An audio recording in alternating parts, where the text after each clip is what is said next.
as everyone knows, if you don't know, I would say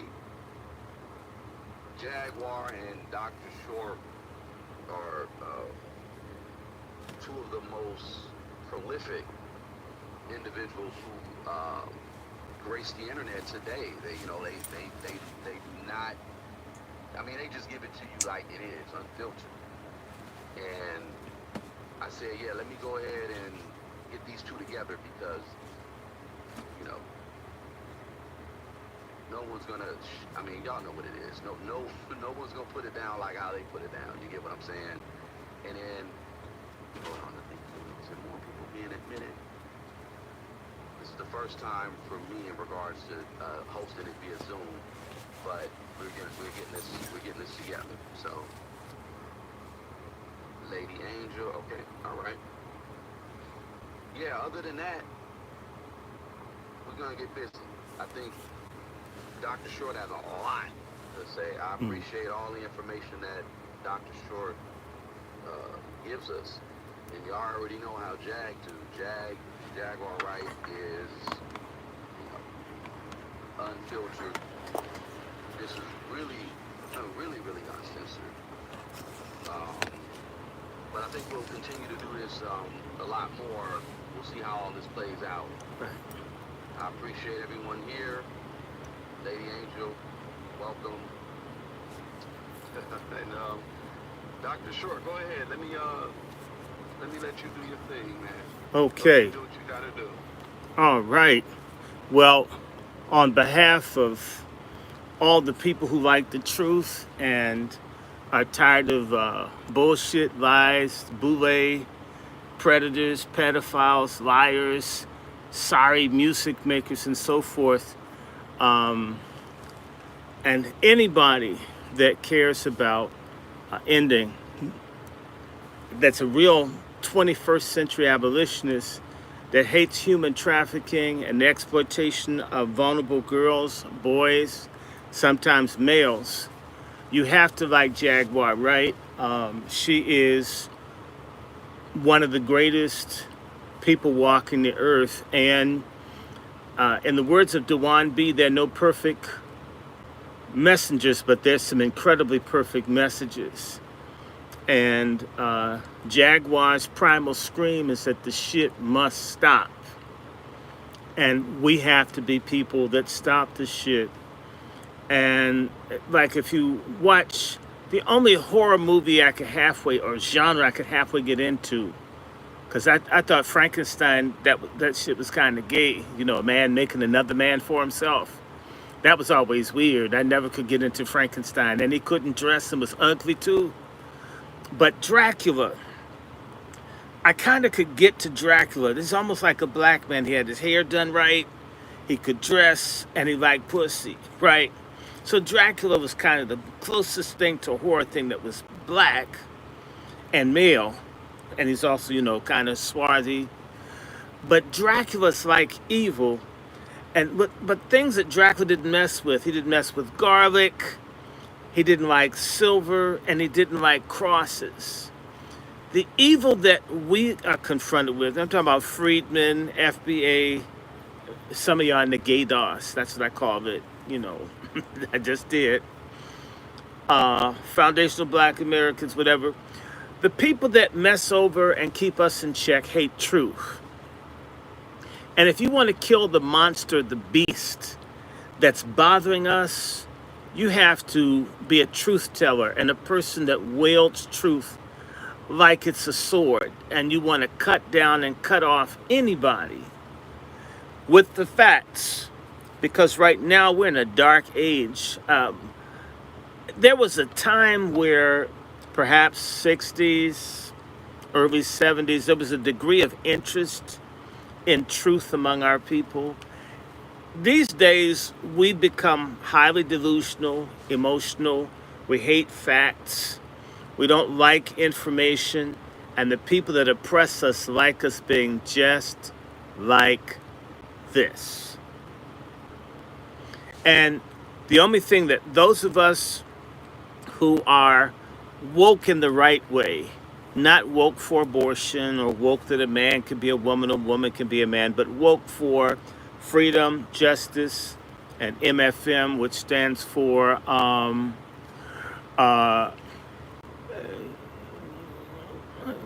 I don't like racists on anything. Get out.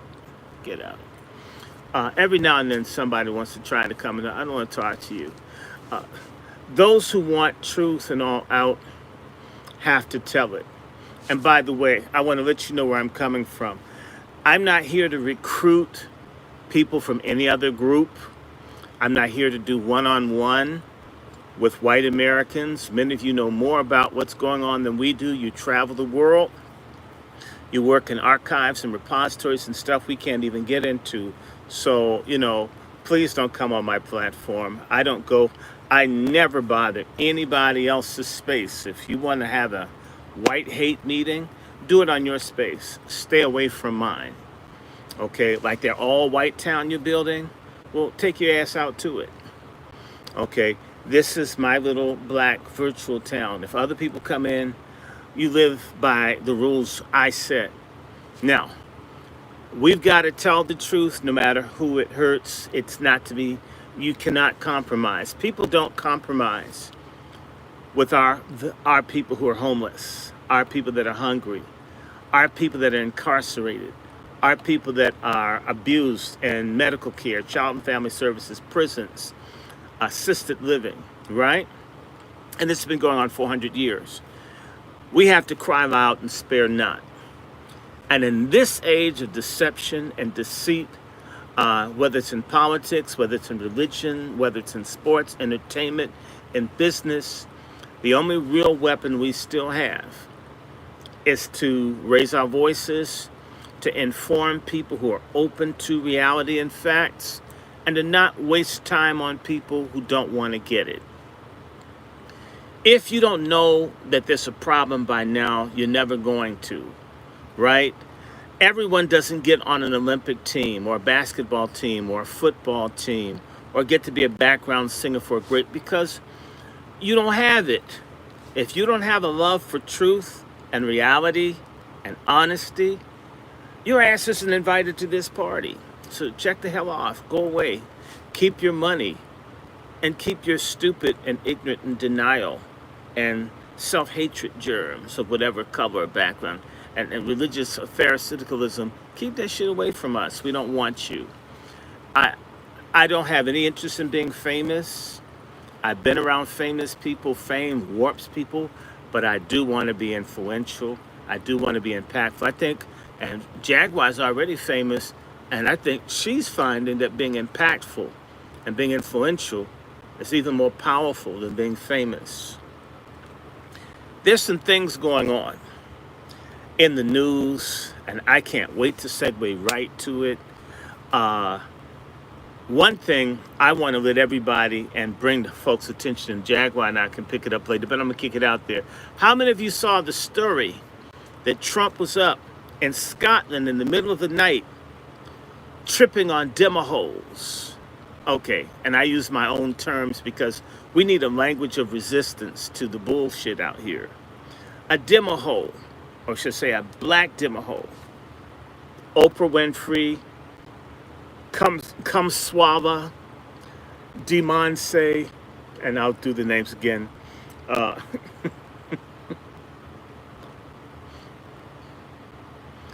Okra or Orca Winfrey, Come Swaba, so Oprah Winfrey, Kamala Harris, and Beyonce. And they'll probably add Gorilla, because there's nothing going about that drug selling or using broad.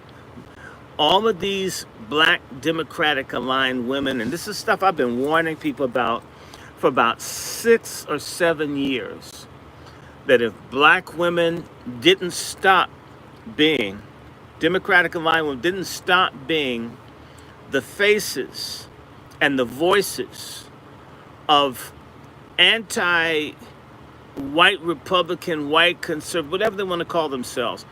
If black women made themselves the bullseye, the voice, the face of opposition to white maleness, when at the same time therefore killing babies so there are fewer black folks to hold a gun if people came for us, dumbasses, right? You want to push feminism and mess up families. You're for illegals that are killing white folk and bringing fentanyl. Everything that threatens the shit out of white folk. I'm not saying that we're trying to please white people, but things that genuinely threaten them, you stand on the side of it happening. Abortion, illegals, transgenderism, everything that they don't like, that they're afraid, they're paranoid, the numbers are shrinking. If every time you see someone pushing for this shit, they're black and female, the way that racism works is they're going to blame collectively everything like it. If you look at who's being fired from jobs, black women are now being targeted across the country. But there are people like Oprah, Gayle King, Kamswala, Whoopi Goldberg, and I can just go on and on. Jasmine Crock shit, or has been Crock shit. All of these black women keep doing stuff, picking at Donald Trump. Love him or hate him, there are people who see this man almost like a risen white Jesus. I mean, this is Donald Trump to certain people. I don't have to think so, but I gotta understand that if someone sees Donald Trump as the salvation of the Anglo-American white nation, and all they see is black women attacking it, over the years being the most visible, black women aren't the majority of the people in this country, they're the most visible face trashing this dude, there would be a price to pay.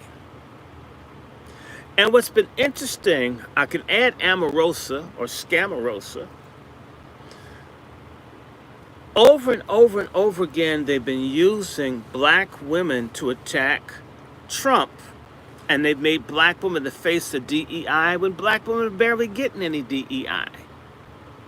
Every time you turn around, it's a black woman running her fucking jaws, flapping her jacks, talking shit, but you're not united with black men. You're not talking about reparations. You're not on the front lines to change things for black people. It seems like they've got a talking points list of white people on the left that hate white people on the right, and you're doing the dirty work for them. And folks are saying, okay, if I want to send a message to the people on the left,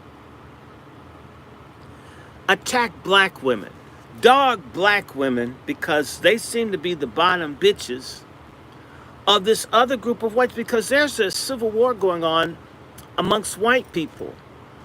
And stupid ass black Democratic women are like the kind that like killing babies, the kind that think an ass is a vagina, and they think that men get pregnant. They have these goofy bitches everywhere saying stupid shit that they should get the shit slapped and kicked out of them for doing. Yeah, I said it. They're down with feminism. They hate kids. They never speak up around human trafficking. Never. And in fact, let me just give y'all an example. You haven't heard that bitch Oprah Winfrey or any of them say anything about this Diddy trial. Women being raped, women being hurt. I mean, women having to drink a man's urine from his dick like it's a tap in a bar.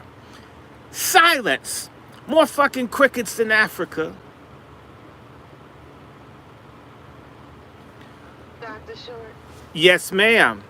I have to ask you something. Sorry about that. I was having a problem getting my headset going. I guess the devil don't want us talking. No, not you and me. And welcome to everybody who's here. Thank you for coming in. Thank you for complying with the moderated rules. Dr. Short, I let him go because he's got the go. He's the Jesse Owens of this kind of commentary, and I love it. But I wanted to ask you, since you brought that up, what do you think about Me Too? Because the entire Me Too movement that had so much to say about rights for women and all of this stuff that's going on, not a word about Diddy, not a word about the Diddy trial, not a word about Jay-Z, not a word about the victims, not a word about the bullying tactics, the shaming tactics, the going after any of the witnesses, any of the survivors. Like, what do you have to say about that?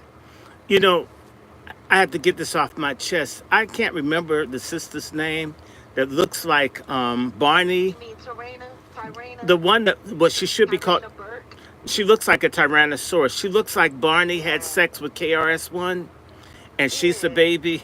I didn't know Barney was female, but maybe he's trans.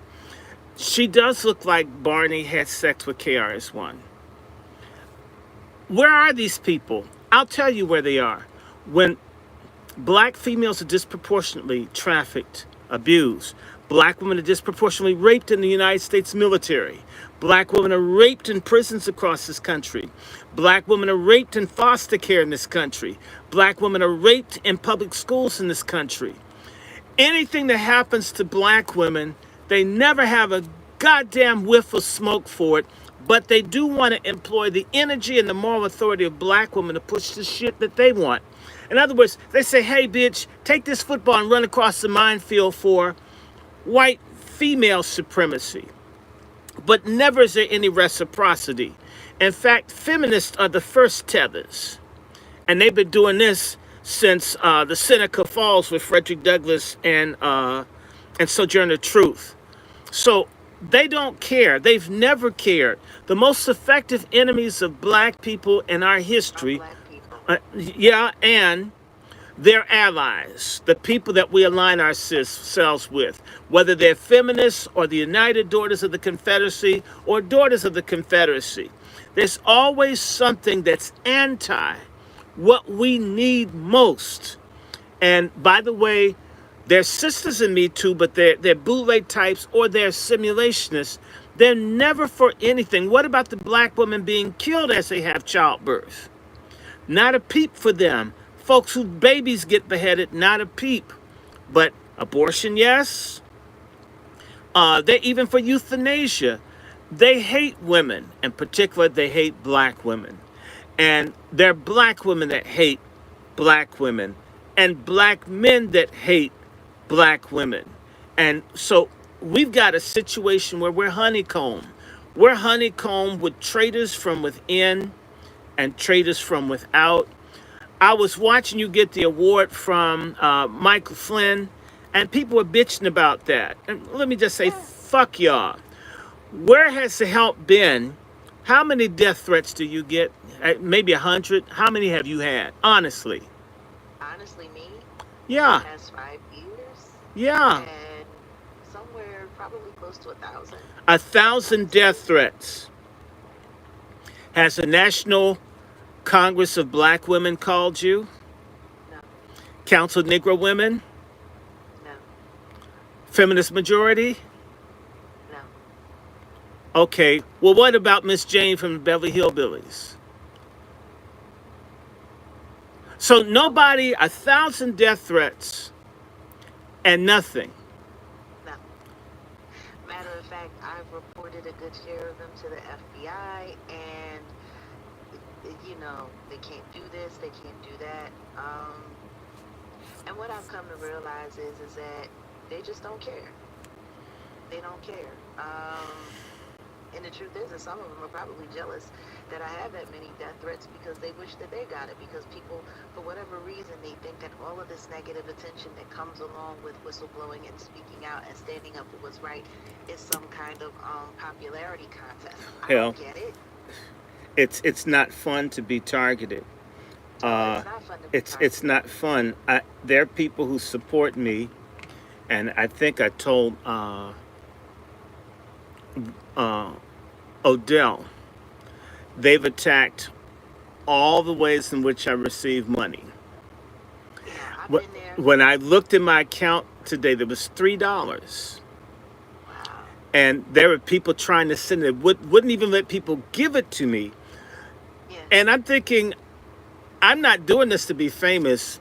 I've listened to you. I've been listening to you about 5, 6 years, and I've known other people famous. When my god brother died like a month and a half ago, he could play like 40 instruments. You may have heard of him. His name was Edwin Scott. I know you heard of him. This Yeah, that Edwin's my I did. god brother. Okay. He was so creeped out by the music business, he just stayed in the church, and he got screwed Yeah. in gospel. In fact, you Yeah. want to get fucked over? Gospel's Go to gospel nastier. music. It's no, I don't even nope. I don't even want to be in no choir and shit. No, I don't want to suck someone's No, dick to get a that's what solo. I'm saying. Oh, If you oh. really, really, really want to get taken advantage of, if you really want to be treated terribly, if you really want to be pushed to the skids, go to gospel music. And it's sad because people run there and see. And what a lot of people don't understand is a lot of the gospel artists that you see that are big artists and stuff like that, they wanted to be secular, but they weren't willing to do all of the public crazy things that they Yes, want secular people to do. yes. So they always go to gospel. I don't know how many artists. Yolanda, what is it? Yolanda Adams. Adams. Yeah, she wanted to be secular, but she found her space in gospel because she didn't want to have to, slut herself out and whore herself out publicly. Now Oh, you I, know I that she see. runs with the Moonies, don't you? Mother Moon. I'm not I'm surprised. just telling you, this ain't what this is not what I think. I am not surprised at I all. don't like how I think, except for when I'm stupid. I see stuff and not I want to not see it. However, my mind doesn't work that way, you know? My I mind wish I doesn't. could play past a lot of this crap that I see. It's just funny because you know, everyone now they want to try to exonerate TD Jakes and make TD Jakes look like he's some kind of innocent bystander in the whole Diddy mess. You can't But be a nobody's saying, bystander at an orgy, dear. You can't. thank you, thank you, thank you. And what about what Um, he did to my cousin? Put it out that my cousin's a satyr and tried to destroy Christopher Hill. I mean, it almost put people in the gut and put out that he's on drugs in Atlanta and shit. You know, can you tell us how that whole thing came about? Because see, he's done that to more than one I minister, and then know another that's minister in the Dallas area that he did it to, Ricky Rush. He put fake child charges on him. They actually paid someone at Dallas County Jail to come forward and say Ricky Rush did this to him to try to shut down his school. It was terrible. yeah. It was So, terrible. as I said, take dicks, Jakes. I don't give a damn. And frankly, you know, the church that his daughter got was the church my cousin got removed from. He built it up, made it big. Then you had to your daughter. But what kind of man ordains his daughter on all fours like she's about to take it up the ass at a gangbang? Well, the same kind of man who overlooks the fact that his daughter was getting passed around in the Potter's house in Dallas, which is how she ended up pregnant at 15 years old. Didn't she get pregnant before she was 15? From what I heard, I Yeah. do remember the one that, when she was 15, that was a little bit more, but everyone in that church, they were doing what they wanted with her, and no one thought anything of it. And I was just like, this is kind of odd. And the only reason that I know this is because I had musicians who were working with me that after they started attacking me and threatening booking agents about hiring me and giving me shows and allowing me on tours, you know, a lot of my musicians, they went to go play for the churches and stuff like that. Two of my musicians ended up going to play for the Potter's house, was there for a while. It was so interesting. You would think that going from secular music into, going into the gospel realm, that they would be a little bit better. No, no, They were no. making like $5,000 a N- week. They were paying them all of this money. Mm-mm. People don't realize they were making it were Potter's house band was getting paid a lot of money. No, A like I lot of money. said, my dad was a gospel musician. My mother's a retired gospel songbird. Donnie McClurkin is a distant cousin of mine. I'm sorry if he's done anything. Don't be mad. I didn't do it. I ain't did it, Jag. I just learned this shit and says, damn. And the family's kinky. Marvin Gaye's a cousin, and I'm hearing about him messing with the underage girl and all. And I'm like, oh man. Okay, my dad used to know. My grandparents were friends to Marvin's crazy ass cross-dressing dad.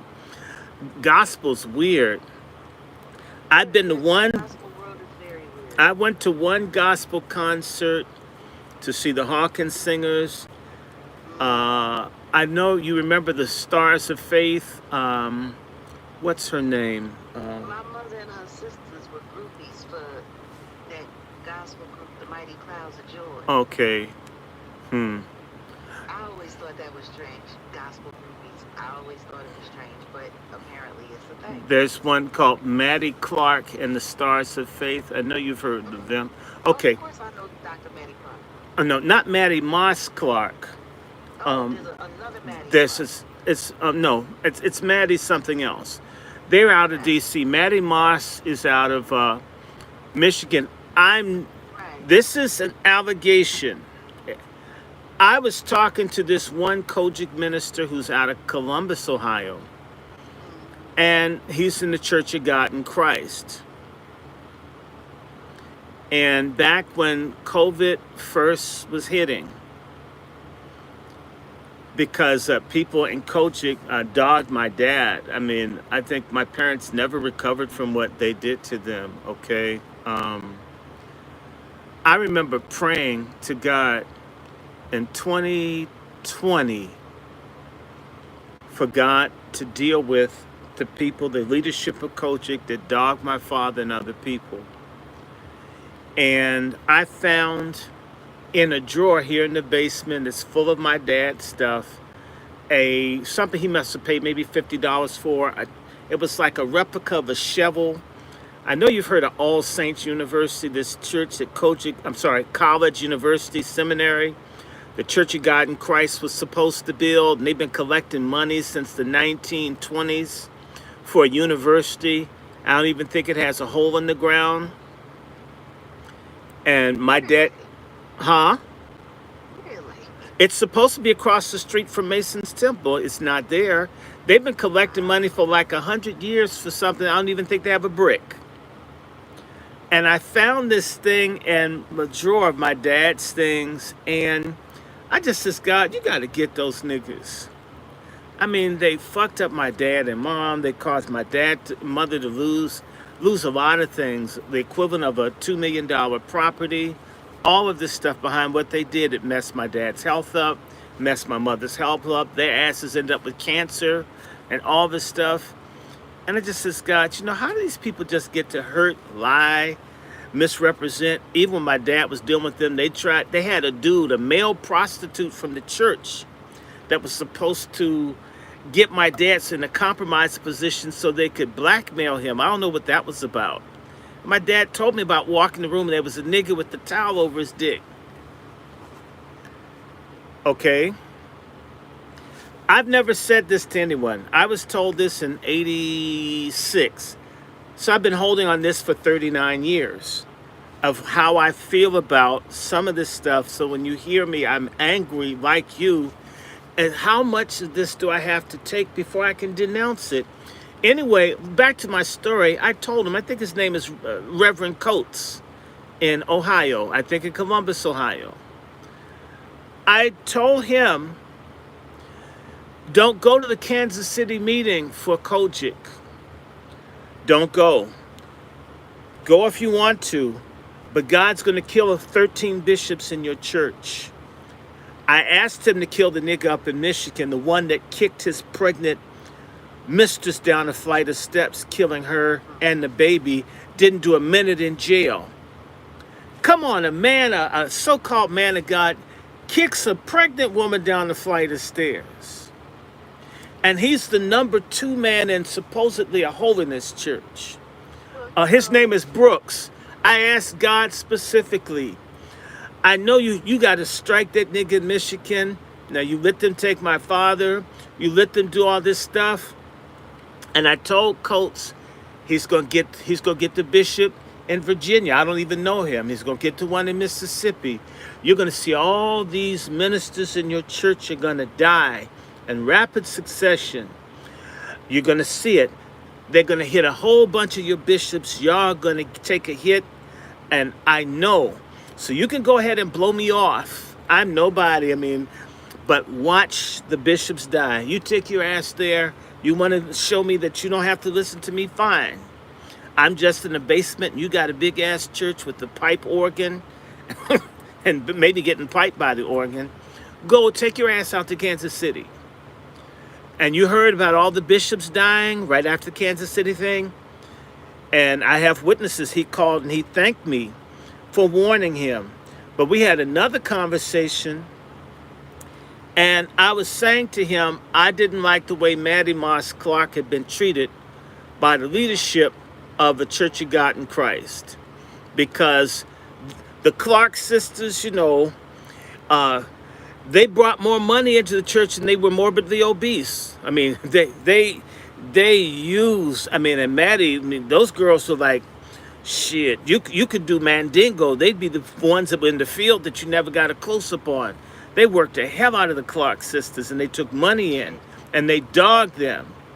And I was saying how Maddie Moss Clark had been dogged, even though she looked like a praying mantis, she still should have been treated with respect. And that dude, when I would talk about Maddie Moss Clark, I could feel anger and tension. I was thinking, I was telling the story when Maddie Moss was supposed to come here to D.C. to help my dad. I remember hearing the call. She was told my dad was in Kojic, and so she had to go against her own promise to help my dad because the people in the church would come after her if she did something. And then she began to talk about how the church would have them go on the bus certain places and then not pay for them, and they'd have to pay out of their own pockets to get people home and feed them, and yet these people took in hordes of money. Gospel. And I thought that would get him, and eventually he says, how do you feel about Maddie Moss Clark? This is why I already told you. She looked like a praying mantis with the wig on, but she had good music. And it wasn't good enough for him. I could feel he was getting angry with me. What are you mad at me for? She's an older sister. She paid her dues. She's deceased. Grew up listening to her music. And it says, for all the sensitivity, you don't get Maddie Moss Clark. It says, I never met Maddie Moss Clark. I've only heard her voice. I've only seen, unattractive pictures of Maddie Moss Clark. I don't know. And it says, well, let me help you. They didn't like for her to be exalted in any way. Right. She was more talented than most of the men in the church. She could outwrite them. She could outdo everything. Outdo all of it. All of it. Anytime they made sure that she was held in the most unflattering light possible. And a lot of people don't talk about the fact that the husband that she was married to, Mr. Reverend Clark, he used to beat her. He was beating her. Mm-hmm. Well, get ready for what I'm going to say to you. I'm not saying this is true, but it was reported to me by this minister in Ohio that his first marriage failed, and he would always have problems when he would go to UNAC and go to whatever that thing. When Kojic comes to town, they drink all the liquor. In fact, all the prostitutes and shit and all the trannies, they all need IVs way before Diddy's ass got started because they wear out. D.C. ran out of liquor when they had UNAC at D.C. In fact, they didn't want to come. That's the funny thing. Nobody ever wants to talk about that. And just to intersect, when I first started saying to everyone, people keep talking about Diddy this and Diddy that, and Diddy this and Diddy that. This stuff has been going on forever. Long before him. I had said to people, even Dapper Dan, he made it very clear when they first came after, they came up to him asking him questions. They caught him in Harlem one day. And it was right after Diddy got arrested. And they said, what do you think about Diddy? And he was like, I know Puffy. He was like, I know his parents. He said, this stuff has been going on long before him. And nobody wants to deal with that. Nobody wants to deal with the fact that all of this stuff that we're talking about is learned behavior. It's learned behavior. It's learned behavior. Aretha Franklin's family was doing this kind of stuff. This stuff is old. The problem but let me say this is the bomb. This guy would say every time they'd go to a major event, he said he would have problems with his wife. And his wife would be cold and, just be doing something, trying to figure out why can't I connect to you? And eventually his wife said, Maddie Moss Clark molested her.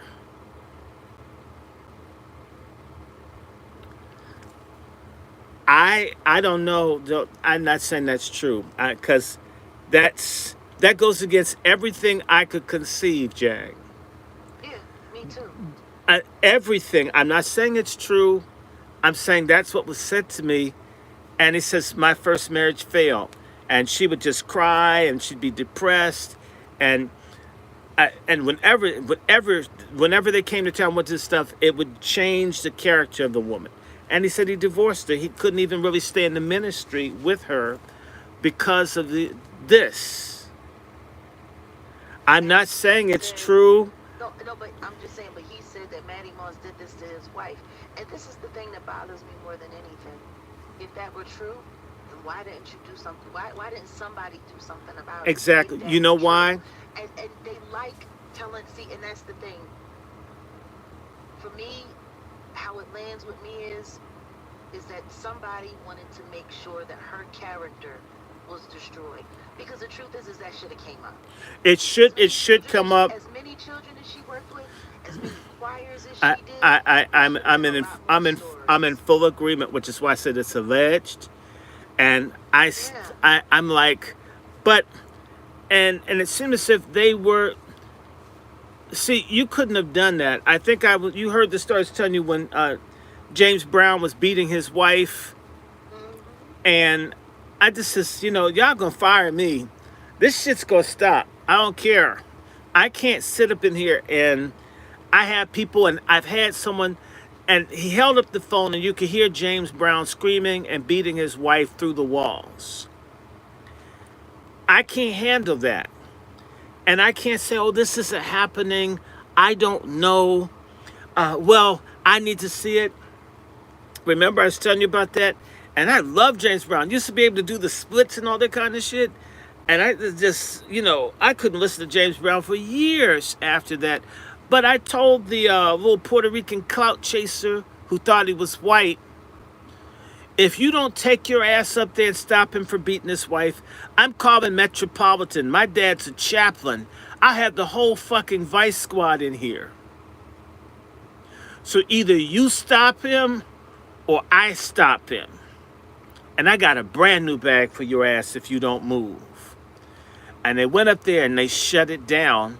And at least for 3 days, Mrs. Brown didn't get her ass kicked. Courtesy of Dr. Randy Short. I don't like this shit. I can't deal with it. You know the thing that bothers me more than anything?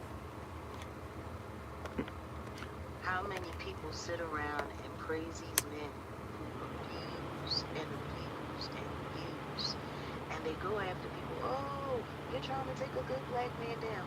Oh, you doing this. Oh, you doing that. If you say anything, recently, the whole. This is another thing I wanted to ask you. What do you think about the Smokey Robinson allegations? Because now there's another woman that's come forward.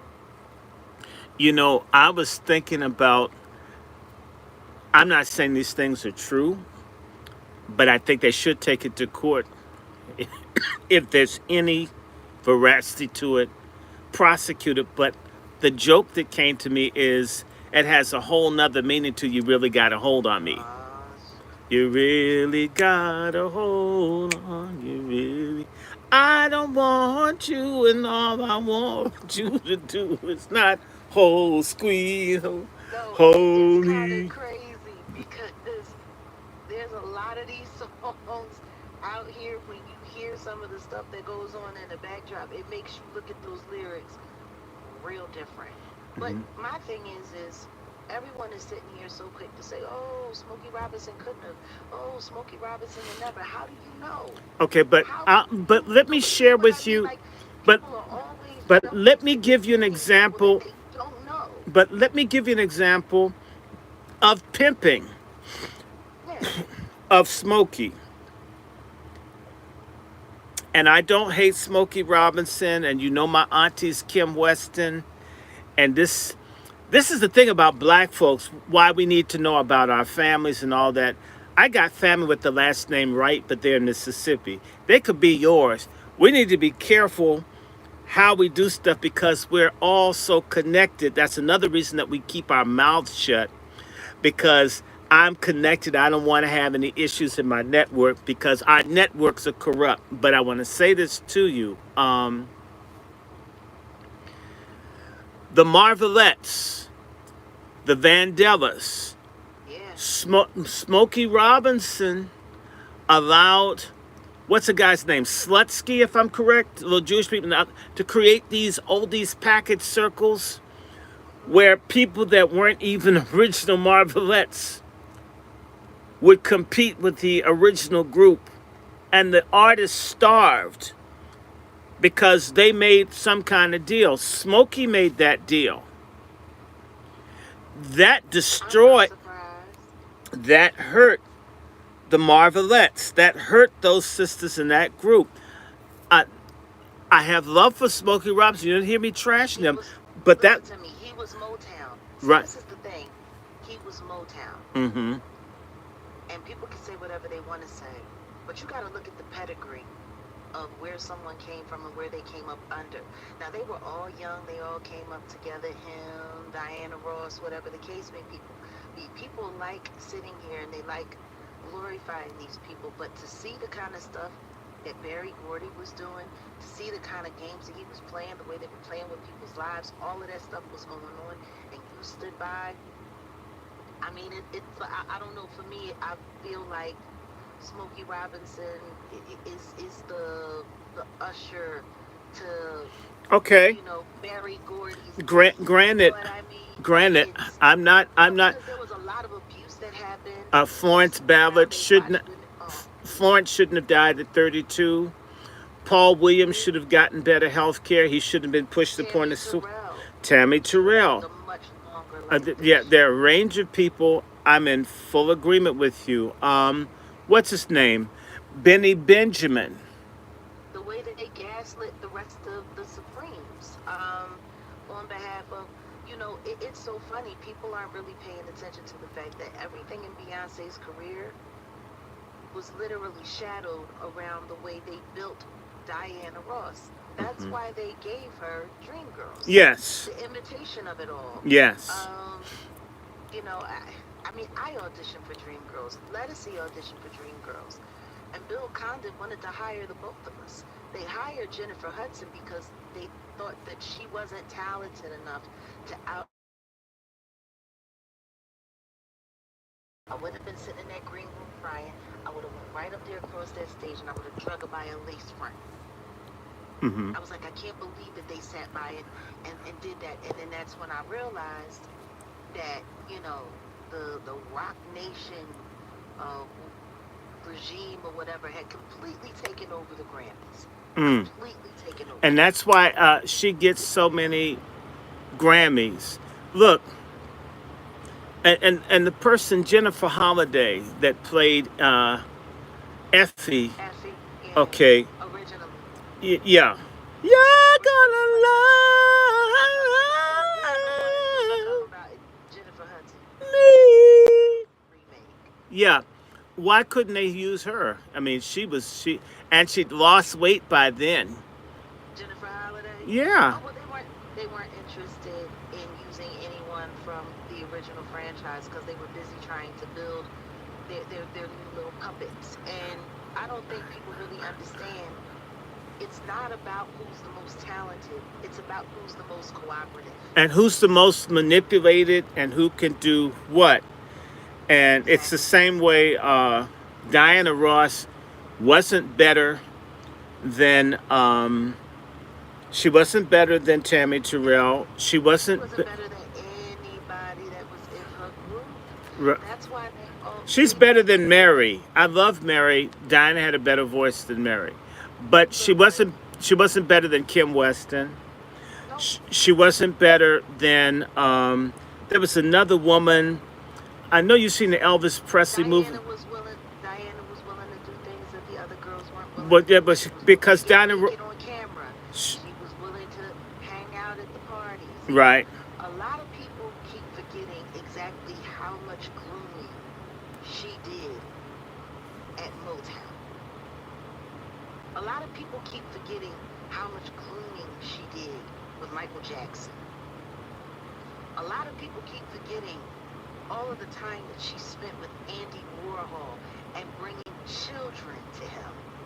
Hmm. You know, a lot of people forget about a lot of things when it comes to her.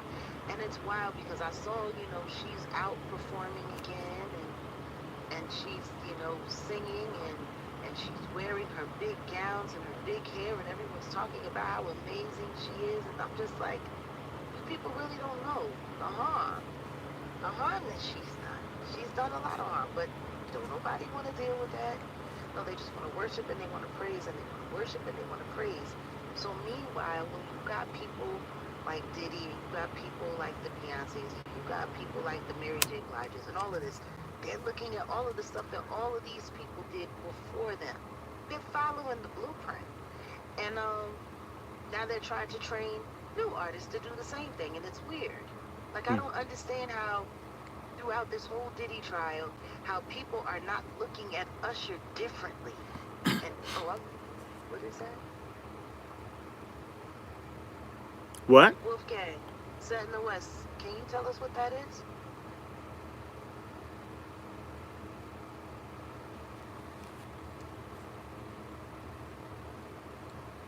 I'm trying to read it. I can't see it. Hmm. Diana was the first Maxwell Gasoline. Ghislaine. Oh, the first Ghislaine Maxwell. Right. I couldn't agree with you more. Well, I'll say this for Diana. I'm sorry, I couldn't even see. I'm sitting there taking care of some stuff in the background. Thank you. Well, Is that a message? No, she was writing it as we were having this conversation. Well, okay. Got it. well, the thing is that Diana had more skin in the game than the other Supremes because she had messed with one of the Holland brothers. She had messed with Smokey. Claudette had to say, "Get your hands off my man."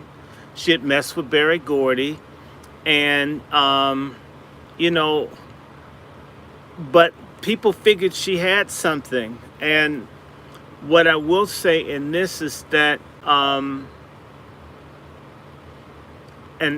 unfortunately, I'm a big Supremes fool, but I like all of the people in the group, not just one. Yeah. The price of fame, when you hear Michael Jackson say, "The price of fame is so high, it's so high, it's so Yeah. high, I miss my childhood, the price of fame, the price of fame." And people would say, you know, and he'd be screaming the price of fame as a refrain, that it takes people's souls. And the same thing in gospel, all certain people had was their ability to create, and they get exploited and then they throw them away. But we just to talk about gospel. I want to segue back to your thoughts on Trump and the Demohoaz. Come Swalla and Orca and Demonse. I mean, I think it is an interesting pivot. I do. And the truth is I really don't know what to say about what's going on. Like, I'm trying my best because, see, this is how I feel. And a lot of people were confused about some of the comments that I had to make regarding the Demonic National Convention and the Trump administration. And so this is how I look at it. You know the Bible, I know the Bible. You know prophecy, I know prophecy. And when it comes to prophecy, God is going to use whoever he has to use to do his job. That's correct. That's it. You know, just like God chose David, he chose Goliath for that moment. Just like God chose, you know, Nebuchadnezzar, he chose, you know what I mean? For that moment. He picks the bad guy that he wants and he picks the good guy that he wants. And I don't think anybody really paid attention to me saying maybe Trump is just the bad guy that we need at this time. Because the truth is, it doesn't matter if it's Republican or Democrat. It's all crap. Right. It's all crap. It's This is the thing that people really are having a hard time dealing with. The entire government is infected with godlessness and all kinds of stuff. Right. You've got bad on both sides of the aisle. Right. Neither side can really be trusted. So the only thing that you can do is look to the side that is leaning towards prophecy. That's it. That's it. You know, prophecy has to be fulfilled. Right. And it's Good going to be and fulfilled. bad. And that's how it goes, you know. I'm looking at that, and also Ofaga. Oh, yeah. And I'm just saying, my Lord. Someone You want to know asked the me. thing? Hmm? Can I say something? Because when it comes to this subject, I got to let you go, but I got to slide this in. This man has been pushing all kinds of gay agendas from the very, very, very top of the top. And I'm sitting there looking at our people, and our people are not paying attention. And this is weird, because I also believe in living the principle, God's principle. I cannot live God's principle with a woman. I can only live God's principle with a man, because he meant for there to be this, that, and the third, or whatever. And that's not to say that anybody's right or anyone's wrong. It's not about right and wrong. But when people start pushing agendas, you have to ask yourself why they're pushing that agenda, why they're going through all of this. You know, why are they doing this? Why is everything that they're doing lightweight, low-key, anti-family, anti-black love? Like there's no propagation for the greatness of what we are as a community, as a people. Everything has been divisive, low-key, tearing everything apart. And now all of a sudden, every black boy needs, or everybody needs, a gay mentor to help them in ways that they're straight. This person can't, and not every person. Like, when I'm sitting there listening, and meanwhile, he's doing this on his wife's podcast, right? His wife, you know, because I call them Barry and Mickey. It's Barry and Mickey, his wife, you know, and she's sitting there like parroting, going along. Like, I'm sitting there thinking to myself, you know, you're in a relationship, you love someone, you care someone, yeah, you guys are able to finish each other's sentences, but these are sentences you shouldn't just be able to just finish with this guy. He's sitting up there, you know, because not every father can do it, and I'm like, she's just going along with this stuff, and yeah, because, you know, he was the best mentor I had. She's like, oh, yeah, like, But I was just looking at Michelle's brother, and he looks like an alcoholic Regina King. And I was just saying, you know, dude, you look more womanly in the face than Michelle.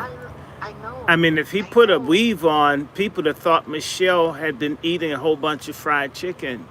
Exactly. So I'm wondering if they decided they picked the wrong one to make the boy and the wrong one to make the girl. I don't know which one it was. I don't know what happened. I mean, I don't know. I mean, I call her Manshell and Ofaga. And I keep saying to people, the first time I ever heard Obama's voice, I knew he was gay. I remember where I was the first time I heard it. I remember being enraged at the sound of his voice and literally running towards where the voice was coming from to have an argument with him. I remember his second inauguration. I was there for it. I was there for the first and the second, but the second one was quite different. All of those after parties, heavy trans, heavy gay, everywhere. I was at Park, and Park wasn't considered a gay establishment. This was after, you know, the cloud, and then it became love and whatever. That one went full scale, gay party, out of control. But I was noticing they were sliding it in, and Jamie Foxx was there that night. You know, that's the other thing that I'm really disappointed about. That nobody's really pulling Jamie Foxx's card right now. You mean Jamie? I'm really upset. You mean Jamie Foxx? But I don't understand that. uh, Yeah, the you dream. Yeah, dream. Yeah. But ha, I don't understand that. have you I heard don't this? understand because everybody knows that in Everybody, order to make it to the big Diddy party, you had to get auditioned at the Jamie Foxx party first. hmm That's why I can't take him seriously. Oh man, Puff, you was a but legend. You was this. You was look, like have no, you heard no, the story no. That's why about? he got busted his head like he did on his birthday over there at Mr. Child's in Hollywood, because that was probably the warning to let him know you say anything, You you heard gonna the hang story. and fry. I know you've heard the story that they had a party and Jamie was there. And towards a certain point, he walked in and said, "All the ugly people get out of the room." You've heard that expression, all the ugly people have to leave. Only pretty people could be here because we gonna fuck and we only want to fuck good looking people. You want to know what's interesting? That wasn't the only thing that used to happen at his parties. They used to have what they called the witching hour, and at midnight, they would have people in there, and then at midnight, everyone would have to disrobe, and you would have to see who was the woman and who was the man, because they had so many transgenders up in there trapping straight men. And then boom, next thing you know, you've been letting this man give you head all night, so you might as well go along with it. Like, they've been doing this stuff for years, and everyone knows it. And I think that's been the most hardest part for me during this trial, knowing how they were going to play it, knowing how they were going to sham it, knowing how they were going to protect everyone, because that's what this was all about. Everybody keep quiet. Everybody just be quiet. Puff is going to deal with this. Jay-Z is going to, he's going to come through with the enforcers, and they're going to make sure that all of this stuff, and as long as he goes down by himself, that we're safe. We're safe. And that's what it was. I saw that from the very beginning. I told everybody that's exactly what was going to happen, and that's exactly what happened. And now here we are, and now everyone, he's getting himself together, and he's doing this. Someone said something about how do I feel about Alicia Keys. I've been saying it for years. Everyone knows that girl is gay. Everyone also, see, the thing is nobody wants to talk about her sexuality because they don't want to have to expose her husband's sexuality, and he is gay as well. See, everyone doesn't have a problem with Alicia Keys being gay or being bisexual. What they don't want to accept, the fact is that Swiss Beats is also gay and fruity as hell. Okay, so you mean Swiss meats? Yeah, yeah. I okay. Well, see, No, but this is what they do. They take these two people, they put them together, and then have them pretend to be straight. They get to make a couple of babies, and then everyone believes. While meanwhile they're doing everything that they're doing, and they're passing the agenda, and they have all of this stuff that they can hold over their heads, so they can get them to do terrible things to this person, to that person. Like, this is blackmail culture beyond belief. okay, you didn't hear my show last night. I sent it to Odell, and the show was "Are You a Sexual Sharecropper?" Ah. Yeah, I gotta forward it over to her. Yeah. And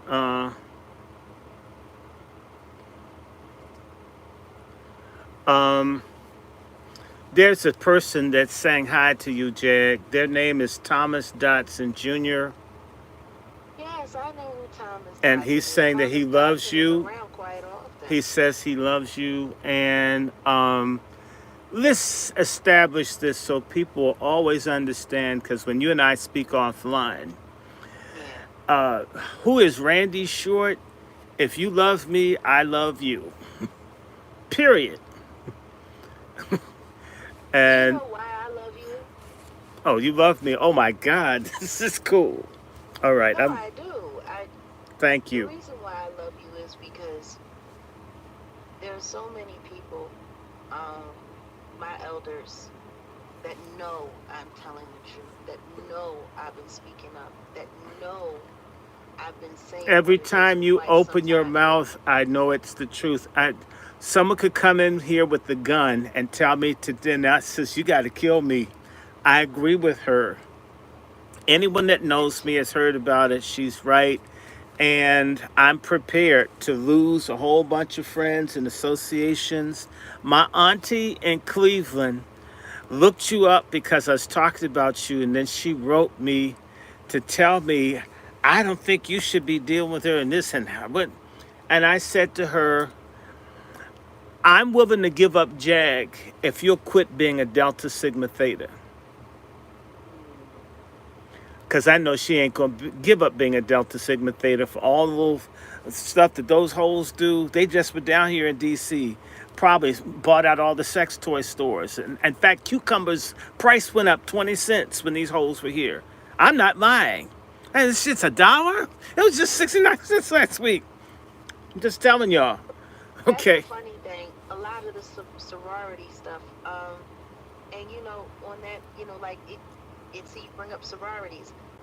Angie Stone, she got into the sorority. Next thing you know, they got her doing a concert there, and then boom, she's gone. While she's busy trying to fight to get her royalties back, and she finally had proof of who had been stealing from her and what she wanted done and what she was going to do.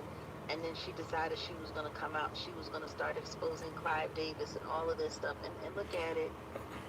They had a bunch of YouTubers online sitting there making, acting like they're... So let me see. We're back to my live now. Okay. So, no, she just kept calling. She's trying to figure out what's going on. This is Sunday, and they can't wear their big-ass hats and shit because they don't feel well. So they got to have something to do, and we don't eat fried chicken anymore. But no, sister, this is something I decided to do. What's pivotal to me is watching a pimp pusher beat the hell out of a black woman in public on 5th and 8th Streets Northeast in 1969, and people walk by, and I couldn't talk then. I couldn't even scream. And I just wanted to kill that man as a kid. And all I could do is watch him beat her. And she was pregnant. And nobody helped her. I think about it, and it just enrages me. Y'all didn't see that? I'm 4. I can't talk. Why won't somebody help her? And I learned a lot of people have selective blindness. And selective outrage. Yeah, I don't like folk beating on people. I don't like it. You can't make me like it. I'm not happy about it. It will eat me if I don't do something about it. Do you get where I'm coming from? It doesn't have to be me. It just has to happen, and I hate it. And this is something that is lacking among black people. We are selective in terms of what we get outraged about, selective of what we're willing to see, instead of us wanting it for everybody. Yeah. Right? When I say to you, I had family and cousins and people molested. My dad molested, his sister molested, his brother molested. Then the nigga that molested my uncle and my father, nigga's a preacher up in Newark. Thank God he's dead. Nigga came for me. Listen to me. I told you about my step-grandfather. And I really can't even call him my step-grandfather because him and my grandmother weren't legally married. They were shacked up. She was still legally married to my grandfather. But this is the same man that murdered her in front of her children after years of systematic abuse. He molested everyone. He raped everyone in the house, girls and boys alike. He would rape her as punishment in front of the kids just to show people that he could beat on her. They would go out in public. He would beat on her just to show people he had control.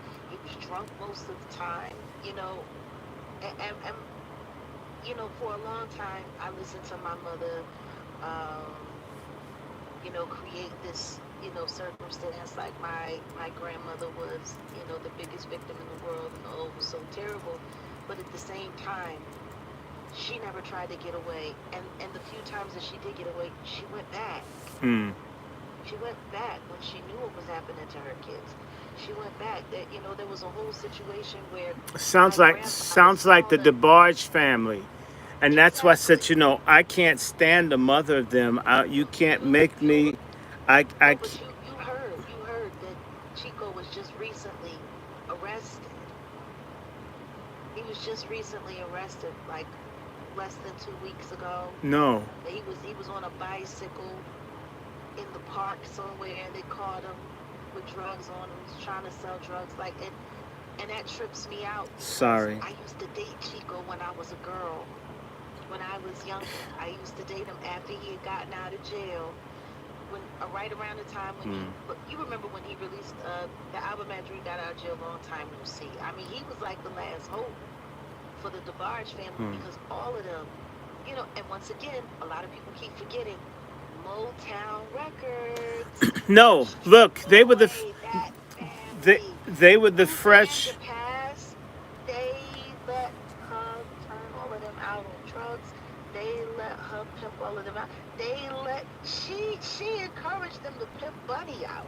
Like, and ethically she didn't do nothing. She just sat there. And She let it happen. Bunny could halfway sing. And there was always something about them that seemed hurting Oh yeah. from the very get go. And they They were taken never. advantage of. They were supposed to be the new Jackson 5. They were going to ride them to glory. They were there to take over, the void from the Jacksons and Michael going solo.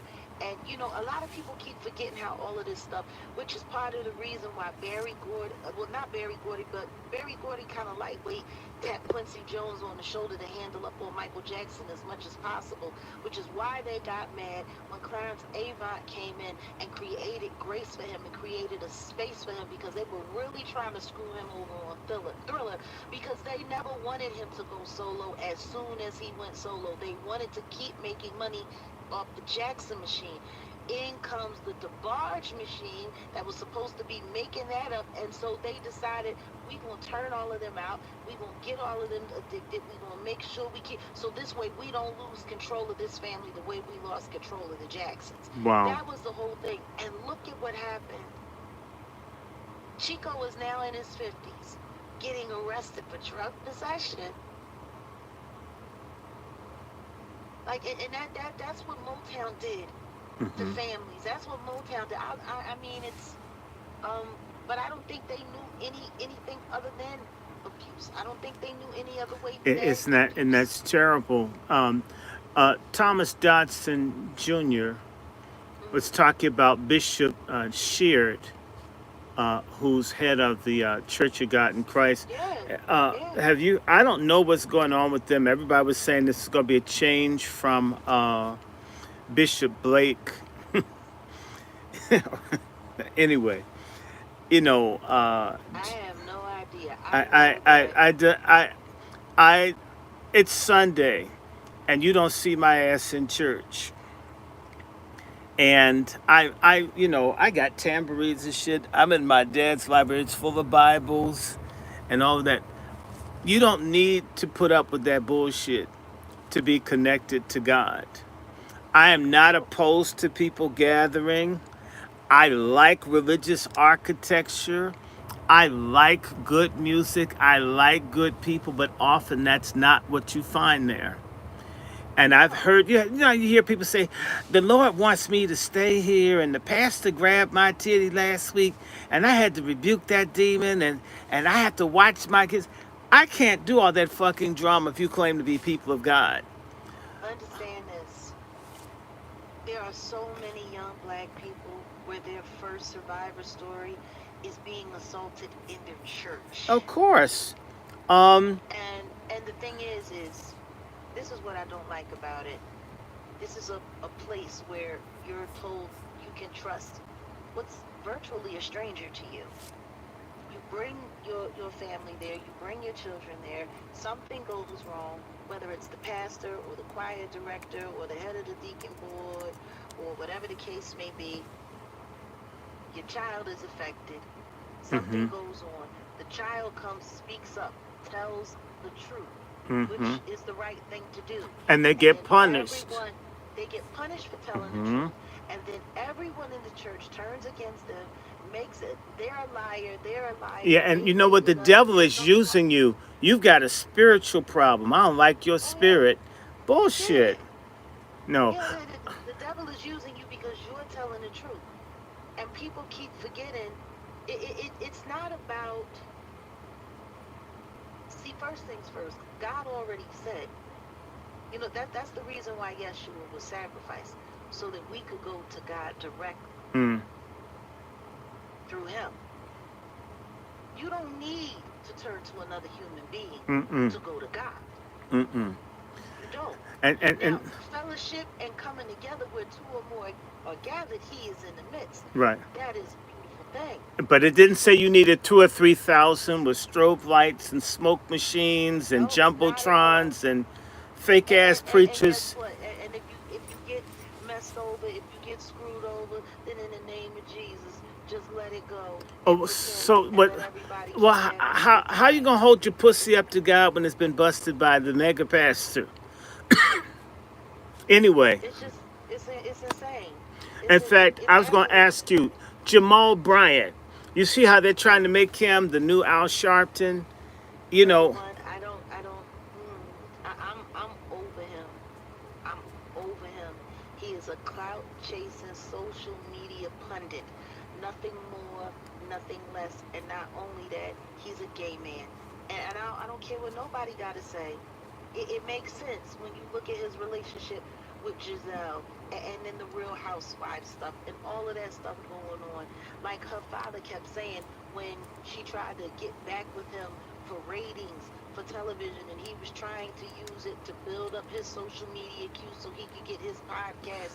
Like all of this was an arrangement. And her dad kept saying, he done had another baby on you. He got you out here looking crazy. This is not a good look for you. I don't know why you're doing this to a yourself. woman got a Your right. own A father woman had got you a in right to trouble. do what she want with her body. Woman got a right to do what she want with her body. No, It's but this just- is the thing.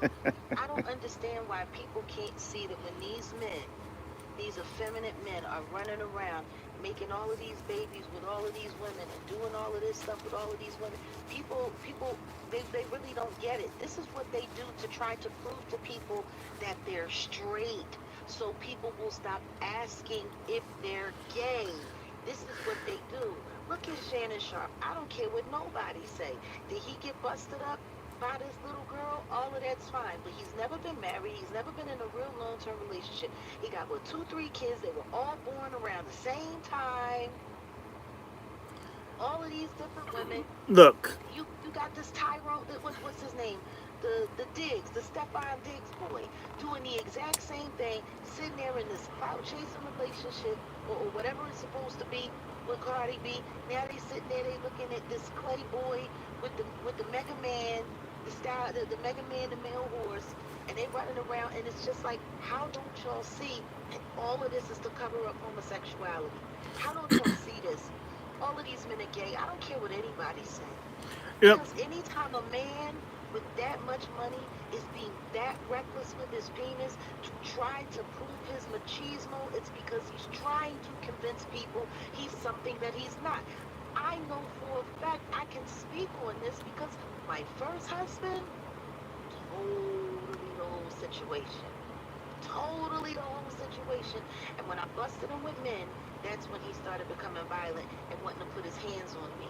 Hmm. Then if I fight you back, I'm a crazy black woman taking advantage of you, whoopty whoopty whoop. If I stop fighting you back, then I deserve to get beat up because I was disrespectful. Mm. Whoopty whoopty whoop. Oh, and then all of the sodomite men come to gather around and help you find lawyers to come down on me. Like, there's absolutely no way in the world my first ex-husband and Tariq Trotter from the Roots, both men that I had intimate relationships with, should be getting together to talk about how to get rid of me so that Jay-Z will reward them for getting rid of a big problem. This is an issue. This is an issue that we have in our society. Like, we have to stop trying to convince ourselves that a gay man is a straight man when he's not. And more importantly than that, if it's all legal now and nobody's going to the insane asylum, Hold on, I gotta why correct doesn't- somebody. Oh my God. Hold 1 second. What? Sis, I can't do the tech stuff on someone else's Zoom.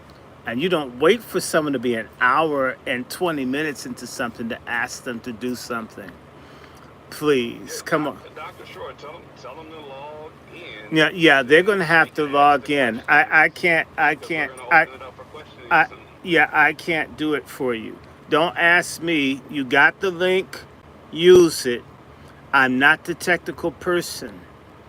Okay, I'm sorry, I just have to correct that. Please don't ask me about that. It's fine. That's like asking me to put the doo-doo back in my behind after the shits fall out, okay?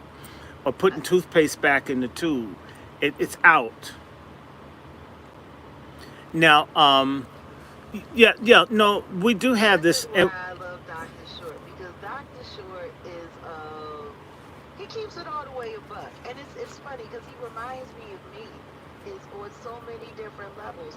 But this is the thing: when you have people that are as intelligent as you and as intelligent as me, and we get to the point that this is where we are with it, it's because that's how ridiculous things have gotten. Yeah, it's too stupid for me to play along with it. If it were all right, don't you hate the way people act like you aren't patient, Jag? Like you just came and you just wanted to tear up everybody's career because you weren't selling billions of records. You decided to be the angry black bitch goddess because you didn't get topped off the way you wanted, and now you're doing this because it's all sour grapes. No. And I never got that from you, saying this person's telling shit. Someone's gonna kill her. The shit she's saying. Says this is shit I tell people get mad at and want to yell at me. I told them And by the way, I gotta say this, Jamal Bryant, I agree with you. He had on one of these sweaters that looked like they were it looked like it was covered in Fruit Loops. Have you seen those sweater? I'm thinking, dude, you got more cover. Like he went and stole wardrobe from the Cookie Monster. Or actually, he stole it from Phyllis Diller. I mean, he had some shit on like that, and I'm thinking, see, I think I told you. No, he just literally sat on his podcast with that other closeted homosexual, Cam Newton. And I'm going to call him out for what he is. I know. Because Cam is in the closet. I don't care what anybody say. He's a little too bitchy for me. And see, and it's funny because people look at these football players, they look at these athletes like, oh, they're so masculine, oh, they're so manly, oh, they're so this, and oh, they're so that, and because they played a sport, because they played a game. That's what I was. They're not realizing that's what the Romans used to do. But that's a game. That's a game. That's a game. They would sit there and they would sweat and they would give all of this stuff and then they would give it all to each other. But it's before the Romans, the Greeks. But let me just stop you. Yeah. I said this last night, this morning. I was mad. Arthur Ashe is my cousin. People are quick to make Arthur Ashe gay because he plays tennis. Magic Johnson could be messing with Jermaine Stewart, but because he plays basketball, he's no matter what. Look at his son. Nothing can. Even Dwayne Wade. Folks don't want to let Dwayne Wade be who the hell he is. But yet you go make Arthur because he played tennis. See, black folks don't even have. And then they coupled it with his demise What, because of the way he passed away. No. But wait a minute. And They that had nothing to do with it. they poisoned my cousin. I know that. I got poisoned. I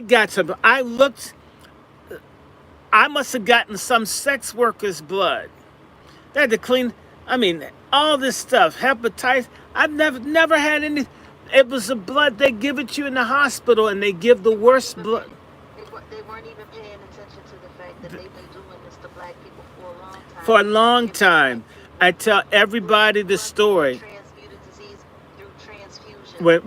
When Arthur got the word that he had AIDS, he told his father, his best friend, and his mother, and his father had a heart attack and nearly almost died right in front of him. and that destroyed Arthur. And he figured if me saying that could kill my dad, all these people that look up to me, let me just keep my mouth shut so I can spare people. I mean, it's happening to me, but just people hearing it happen to me could destroy them. And the whiteys couldn't get him. Okay. The small hats and other people that couldn't get him to do stuff. Nobody's paying attention to the fact that all of that stuff is tied to the Red Cross and the blood banking. And it's also tied to Jesse. Jesse Jackson is one of the most evil black men that's ever lived. Wherever Jesse shows up, important black people get either marginalized or destroyed. The only one that he couldn't take down was Barack because they no longer needed him. Ofaga was the replacement for Jesse. They used Jesse to get King. They used Jesse to get Whitney Young. They used Jesse to mess up a lot of people. Jesse was doing stuff and Arthur was fighting against Jesse, saying, Jesse ain't gonna go with you on that. And they got him. Okay, he was one of the last athletes that halfway stood on anything. He was one of the only athletes in that time before he passed away that stood for everything that mattered for our people. Exactly. But yet, all these other people that are infected that have stuff, nobody talks about it. Remember that thing with Usher and the big girl that said he gave her herpes, well, there's a few people. Mm-hmm. There's a few people that he's had to pay out of court and make settlement with because he gave them the gift that keeps on giving. But everybody wants to take that and not pay attention. You know. Okay, and see, and you know what's interesting? Yeah, but see, he was the Diddy Bop. Yeah. He was the Diddy Bop. Mm-hmm. And now we're hearing from the sex workers that have been with Cassie and Diddy, also now saying that they got the Diddy herpes, and don't nobody wanna. And see, it's just everyone. Jamal Bryant sitting there telling that Cam Newton that he had pretty legs. What straight man says that to another straight man? men don't have pretty legs. They have strong legs. They may have muscular legs. Pretty, I mean, all right. Did you say that about a woman? Yes. Say that about a man. Right. You can say that you have well-developed or strong or muscular. And but he started talking about what do you use? Shea butter? Do you use jerkin?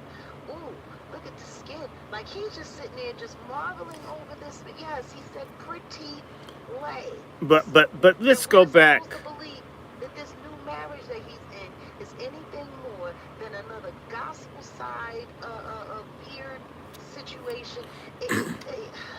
Well, remember, I think I told you that Jamal's mother shoved and elbowed me, almost knocked me off the stage in Howard School of Business. Yeah, you told me. And Jamal Bryant's mother, I mean, she looked like Bullwinkle with the wig on. I heard she passed a few months ago, you know. God rest her soul. Well, I mean, I feel sorry for the tombstone. So, but the thing is, his mom, there were all of these women that impressed me as studs that were there as her entourage, okay? I'm wondering what she had dealt to. A bunch of these people are in this stuff, you know what I'm saying? And But the thing is people don't realize how big the culture is and how big the cover up of all of this culture is. But the And point then is- you have people that come forward and speak out. All of a sudden, you're the bad person. But- All but- of a but sudden, wait a minute. You're the liar. The- You're the- making it up. You're this. But you're that. the Bible says there's no temptation that you are confronted with that isn't common. So same sex, all these things that runs the gamut of people. It isn't 1% or 2%.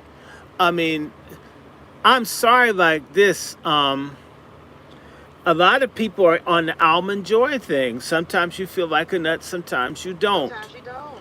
Okay, and that's just how it is. I'm not making it right for people.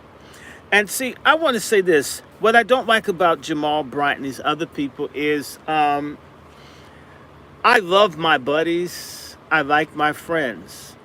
I'll even say my friends are beautiful, but they ain't pretty. Yeah. All right? They're good heart, good soul, good people. Like the brother from Philly, I had you talk to, Jerome. Brother came and helped me like hack down all the weeds. The weeds were 7 feet tall in my backyard because I haven't felt well with this little cancer shit heat. The heat has made me into a Caucasian. I don't like being around too much heat. It's hot and shit. I used to love being out in the hot.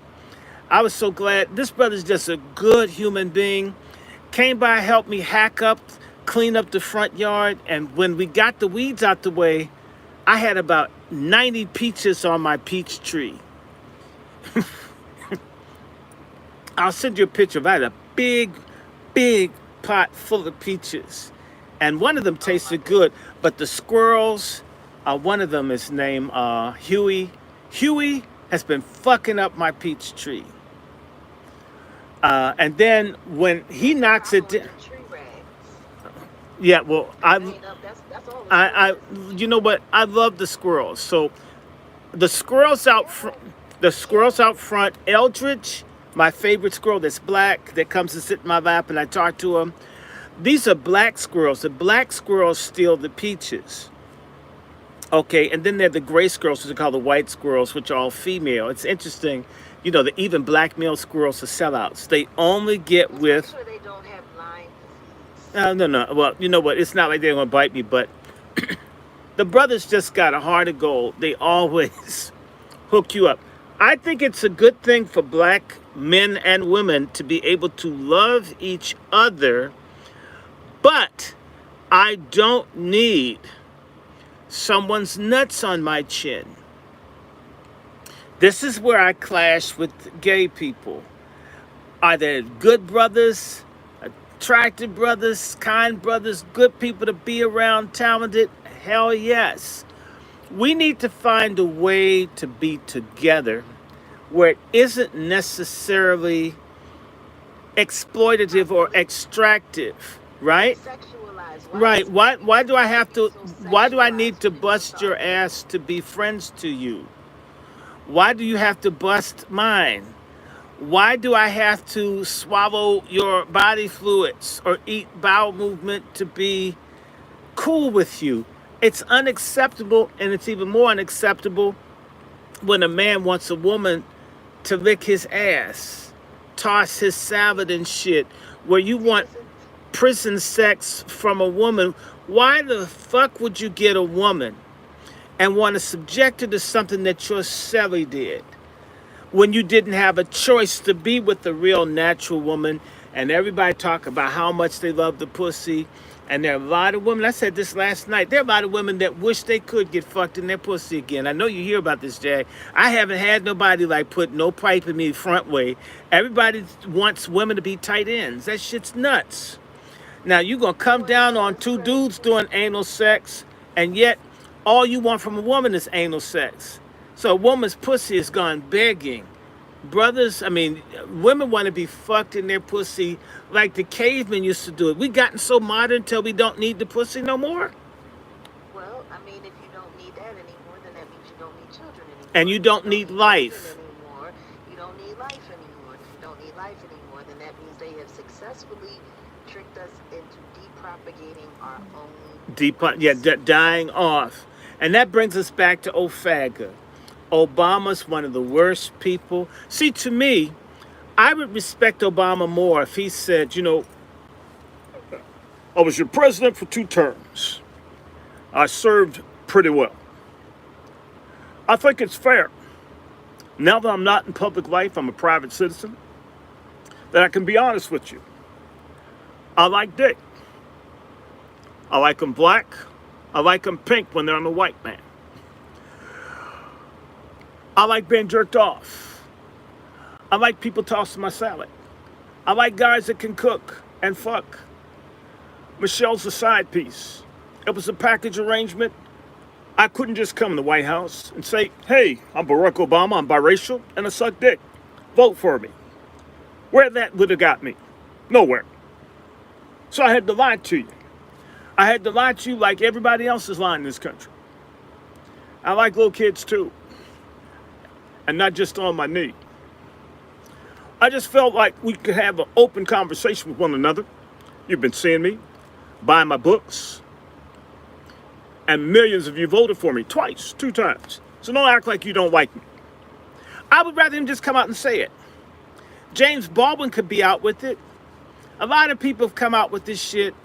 Why do we have to have Obama and all these other people be?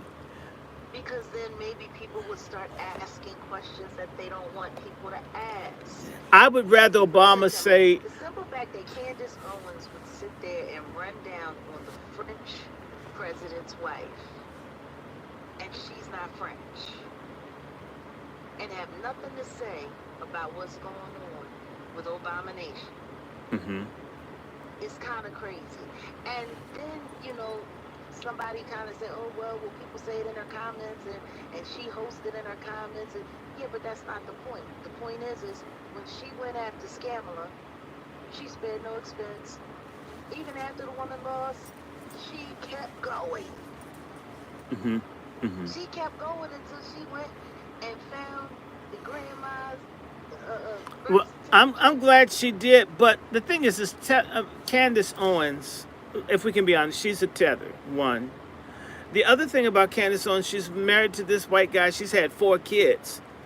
And I think she's having a kid for every increment of $20 million that he has. I think he has like 180 million. So I think she's going to have about six or 8 kids to make certain that if he leaves her, she's going to get paid real good. Now, but see, that's the thing. He has ties to British royalty. Mm-hmm. He has ties to all of this stuff. I mean, in my honest opinion, I think she's controlled opposition. I think she works for the government. I think she is a detractor. And I'm really I'm kind of tired of her playing in everybody's face. Like, she sat there with that whole Harvey Weinstein thing. She Mm-hmm. never even held Me Too accountable at all for why they did not come forward. She never held Tyrana Burke accountable for anything. If he loses his case, it's like they use her to keep people busy. But how could she be with Turning Point USA? And let's be honest, I used to work for the Republican Party, and that was a hell of an education, because that is the most gay thing I've ever dealt with is Republicans. They way more gay than the Democrats. The Democrats are just honest.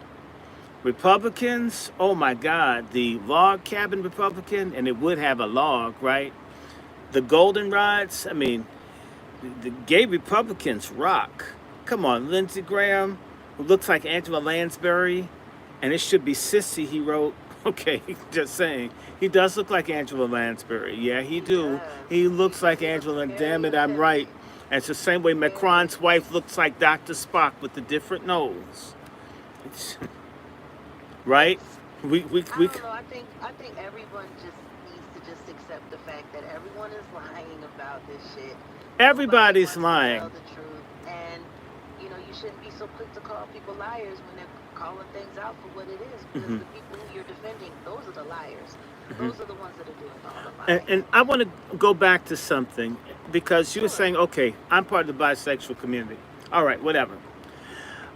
My thing is, and what I would ideally like to see among black people, is for us to be able to care about each other and it be cruelty free.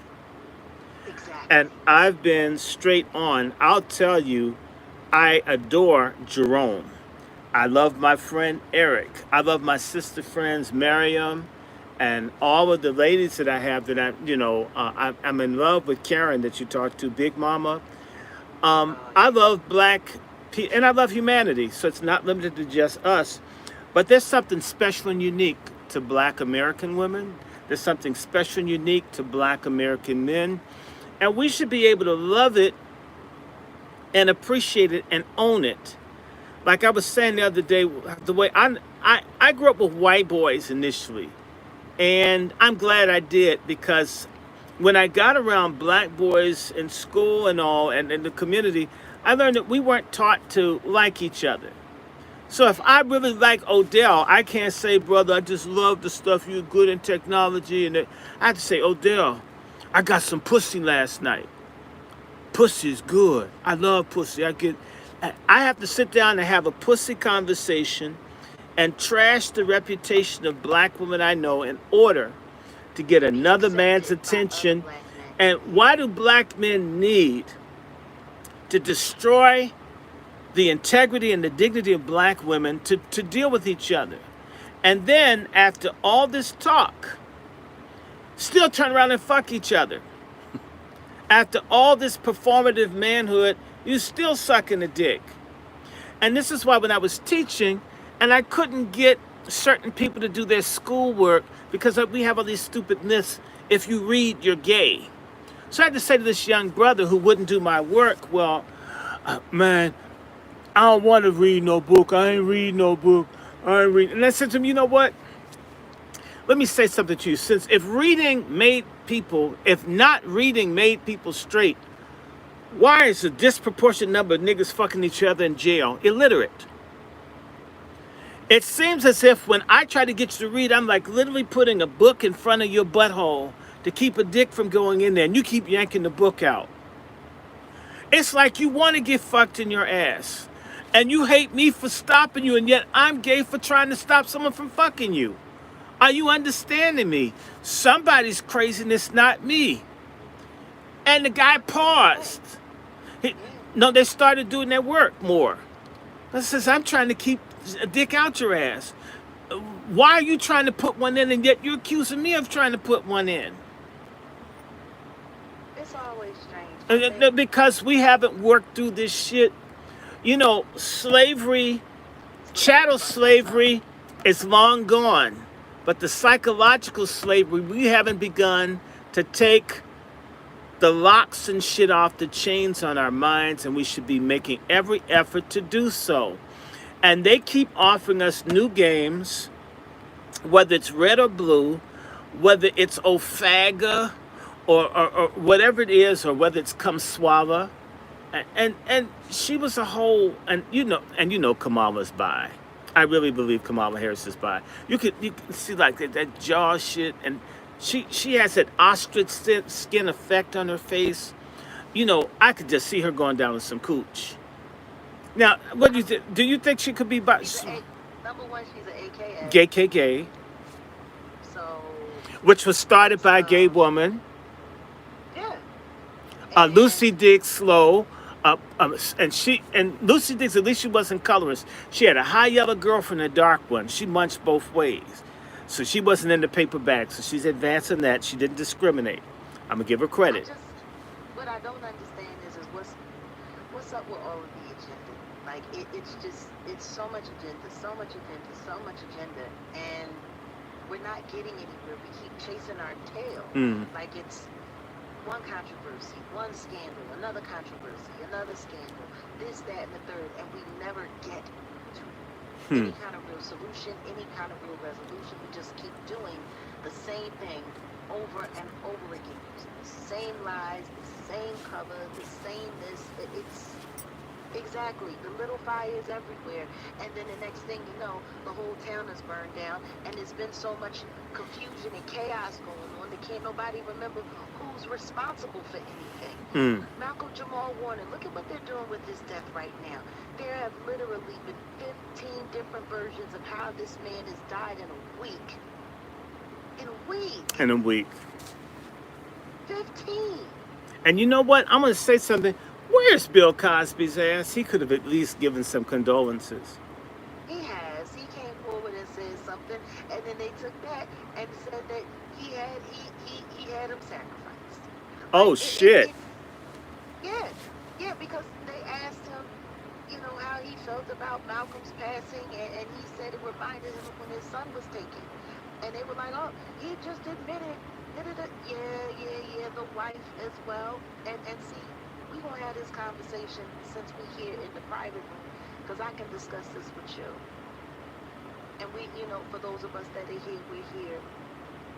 Number one, his wife he never wanted his wife or his daughter's identity out there in the public. Hmm. And, you know, that's the first time I had ever heard about Malcolm being that private about a relationship. First time.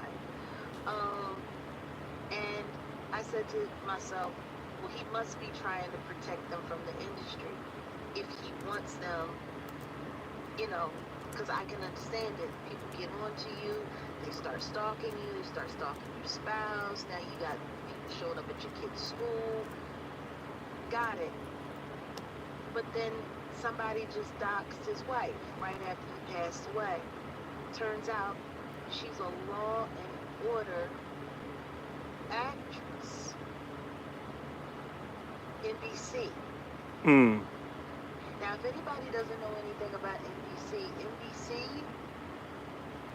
is a demon pit. It's also attached to Universal, which is attached to UMG, Universal Music. Mm-hmm. We're talking Lucian Grange. We're talking all of this stuff. All of these Luciferian people. This is NBC. Very, very, very dangerous. Be very careful of anybody you see doing business with NBC, especially if they're black. Because if they're black and they got a job at NBC, 9 times out of 10, they set somebody else up to be sacrificed. That's usually how NBC rewards black people. And You had to slump somebody to get there. and Cosby tried on to. NBC or the Jimmy Fallon, let's fall on every penis show. Hmm. And they didn't get their lifetime agreement. They were still waiting to be renewed up until recently, up until Hub died, Hmm. which was after when Malik died, Hmm. which was also after Richard Nichols died. Like, you gotta look and pay attention to the black people that do business and are working at NBC. It's very, very, very nefarious. But the simple fact that his wife was an NBC actress, apparently it was agreed upon the both of them that they didn't want her public persona to be attached to his name at all. And now, the initial report was when they were going to Costa Rica, which is a hotbed for satanic cults Hmm. and all kinds of nefarious stuff. It was supposed to have been a family vacation. Now, how do you have a family vacation when your wife didn't go? So it was said that your wife was there at first, and then your wife wasn't there, and then it was said that your wife didn't find out till she was on the phone, but your daughter went, and then it was said that you went down there for a homeschooling effort, but there is no homeschooling efforts because homeschooling isn't acknowledged in Costa Rica. Then it was said that you and your daughter were swimming and you died, you were trying to save your daughter. Then it said that your daughter wasn't out in the water at all. She was sitting on the beach while you was out there in the water. And then it was also said that you was out there with a 19-year-old girl or some other dude, and y'all was surfing, and then he wasn't surfing, and then you got hit with the surfboard. And this person saved the daughter, but the daughter was never there. Like, it's all this bullshit. And now they're saying that he didn't even die at the beach. He died at a swimming pool and it was taken there. There's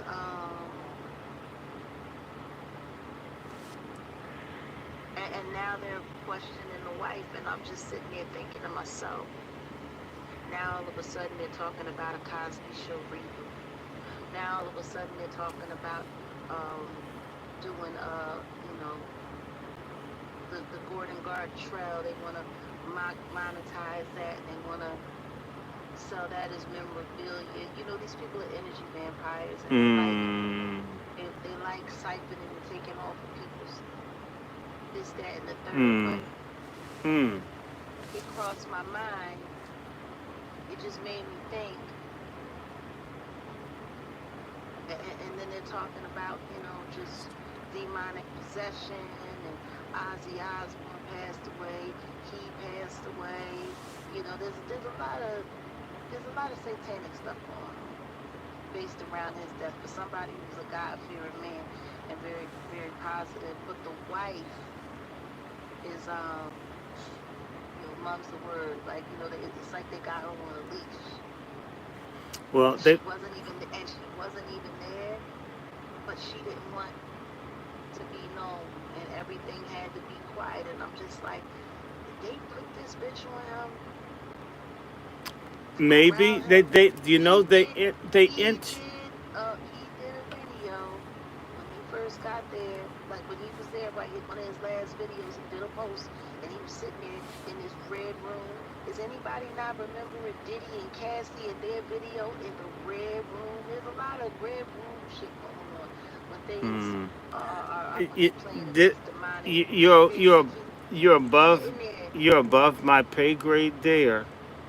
No, I'm just saying he's No, no, no. sitting in I'm this hearing red you. I'm hearing you. I'm hearing you. Red table talk, red bottom shoes, the red yeah, shoes with, I, you know, and the eyes wide shut, the color red. So exactly. I don't know it like you do.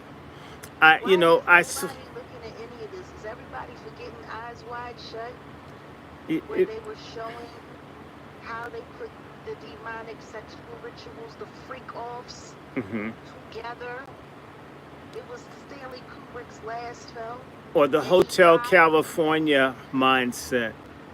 And he died mysteriously right after that. Not only that, there were three different versions of the movie, but the version that he wanted to go out was the one that they had sealed, and they went to court to make sure that one didn't do it because it was supposed to have been more detail in it. And the version that went out was, the least they did a re-edit of his movie Hmm. after he passed Hmm. away, and it was supposed to have been his warning to the public about how the Hollywood machine and the entertainment machine was using demonic sexual, ritualistic sexual practices to enslave, to hurt, to corral, and to manipulate the public. Hmm. So I guess don't nobody want to acknowledge how similar a lot of the stuff with these freak offs is that was with the imagery and the symbolism that was happening in And, there. and they had But wait freak. a minute, but he was sitting there, I gotta tell you this, so he's sitting there in this red room, and he's looking kind of nervous because he was like, oh, when I got here, I had no idea of this, and all of these people that I didn't know that they were going to be here. I didn't know that they were going to be here. And they were telling me how glad they were to see me and how supportive, but he was looking very suspicious. So you go on a family vacation, but your wife doesn't go. You go with your daughter, and then they got your daughter on the beach while you're dying in the ocean, Hmm. and don't nobody know how. And all of these people that you had no idea that you knew Hmm. start showing up out of nowhere. Like, this is very, very strange. It is strange, and I was thinking, mentioning to you about the parties that Burt Lancaster and all these people, these sex parties and rituals, and people disappearing and all this stuff, and the song Hotel California. You can check in anytime, but you can never leave. This is talking about the cult and this stuff that's there. And it's the only thing you can do is try to separate yourself from it and not be a part of it. And people try to get you in. And now, Do you see the hell that my life has had to go through because I got away? yeah. What's the song they Because I sing got in church? away. Satan thought he But that's had the me, thing. but I got Every, away. everyone wants to have so many questions about me and my career and what happened. Was I blackballed? Did I leave? I left. I saw what they were doing. Hmm. I saw what was going on. Let me And I ask you a knew that as question. long as I was a part of it, I was going to help it keep going. If I keep releasing music on these people's record labels where they're sitting there collecting all of the money, they're using the money to keep hurting people, to keep doing this to people, to keep Right, tearing right, people apart. right. As long as I choose to be a part of that system in any way, I am complicit. I And, have to remove myself completely. and let me ask you a question. Yeah. If you were to put a dollar figure on what it is that you lost or didn't get, what you've given up. How many millions? 45 million. You're saying so? I did the 45. math. It's cost you 45 million. close. 45 million. I did the math. They're still holding my masters hostage. But not just They, that. But hold it. they literally had both of my albums cataloged on Tidal. Why would Jay-Z be streaming my music? I was never signed to him. Hmm. The deal that they made with my first ex-husband, the forged documents, they owe me 45 million. Okay, so that's just one instance, and They owed Angie 50. so hold on.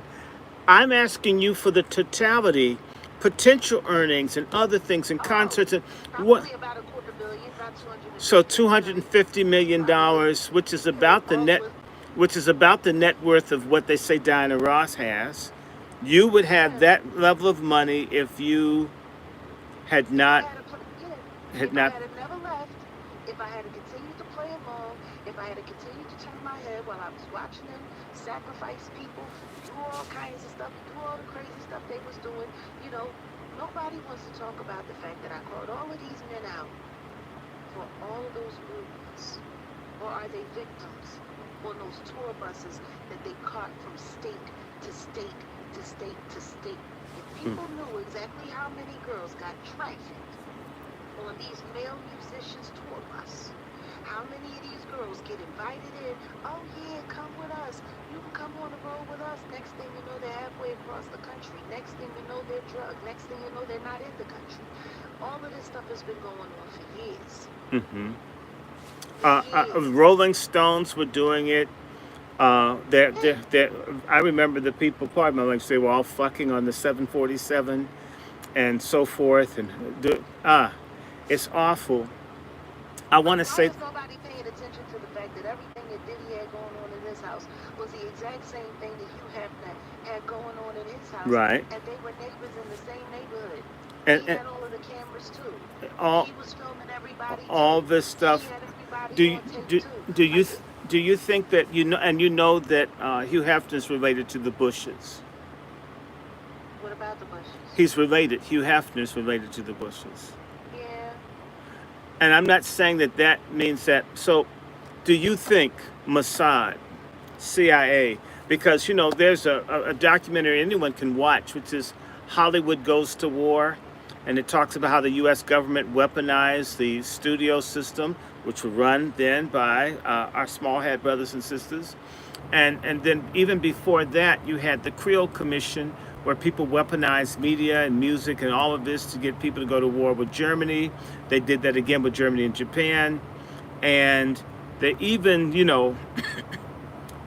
Operation Chaos, MK Ultra, there's all this mind control.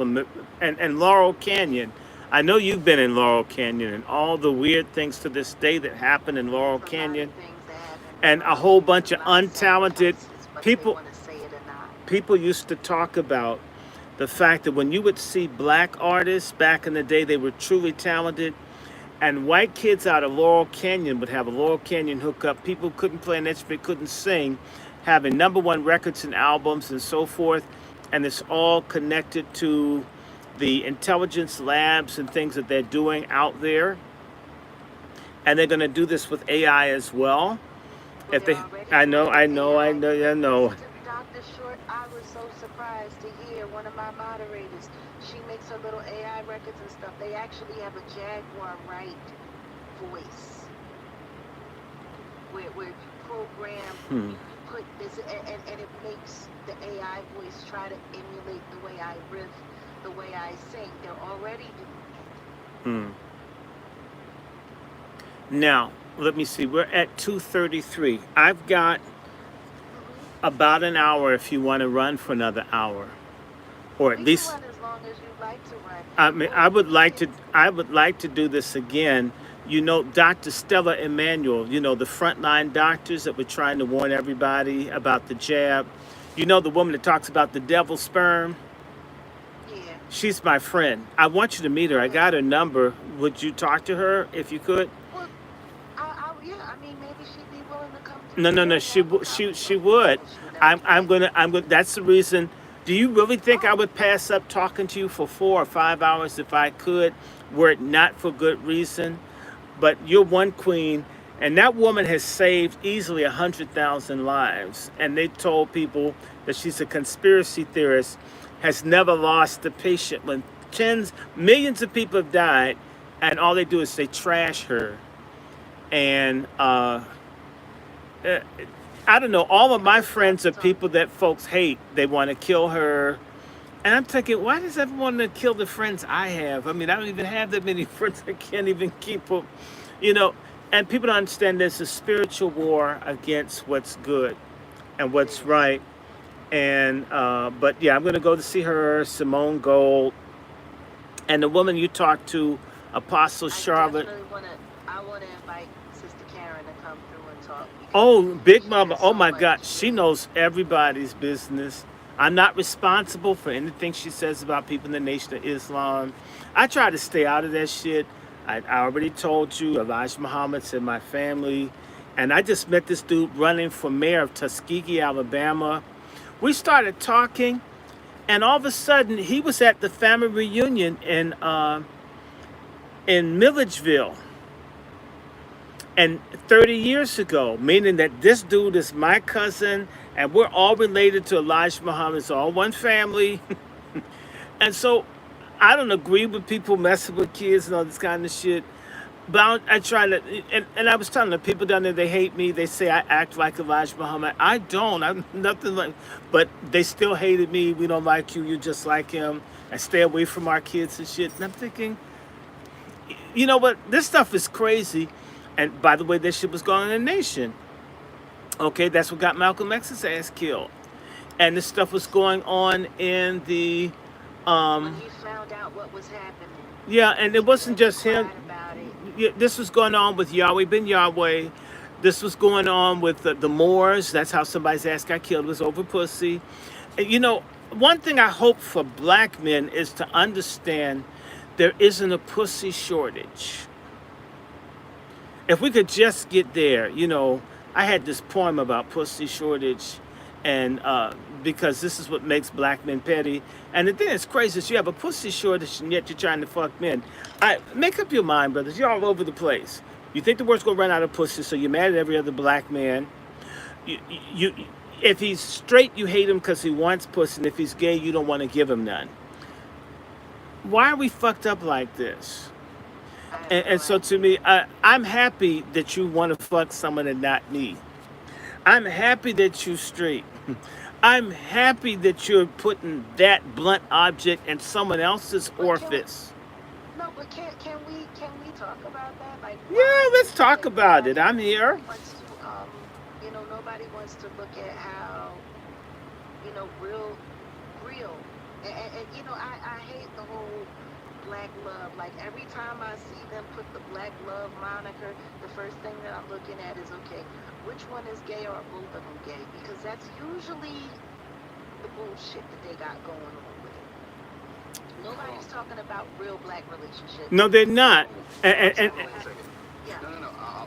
I know Dr. Short said he has about an hour. I was gonna say when you guys are ready, just if there are people that have questions and we want to open it up to you. okay, then I tell you what. That way you want to unmute, but Oh, you know. okay, I tell you what we'll do. I want to talk about Tethergeddon for about 5, 6 minutes, but I also want Jag to finish up on this black love shit because I gotta Yeah. like go off on Bev Smith for a few minutes, and then we can go to Q&A. But we've got to do with Tethergeddon. In fact, Jag, Yeah. can I do a song Yeah. or two, just Yeah, pieces? wait.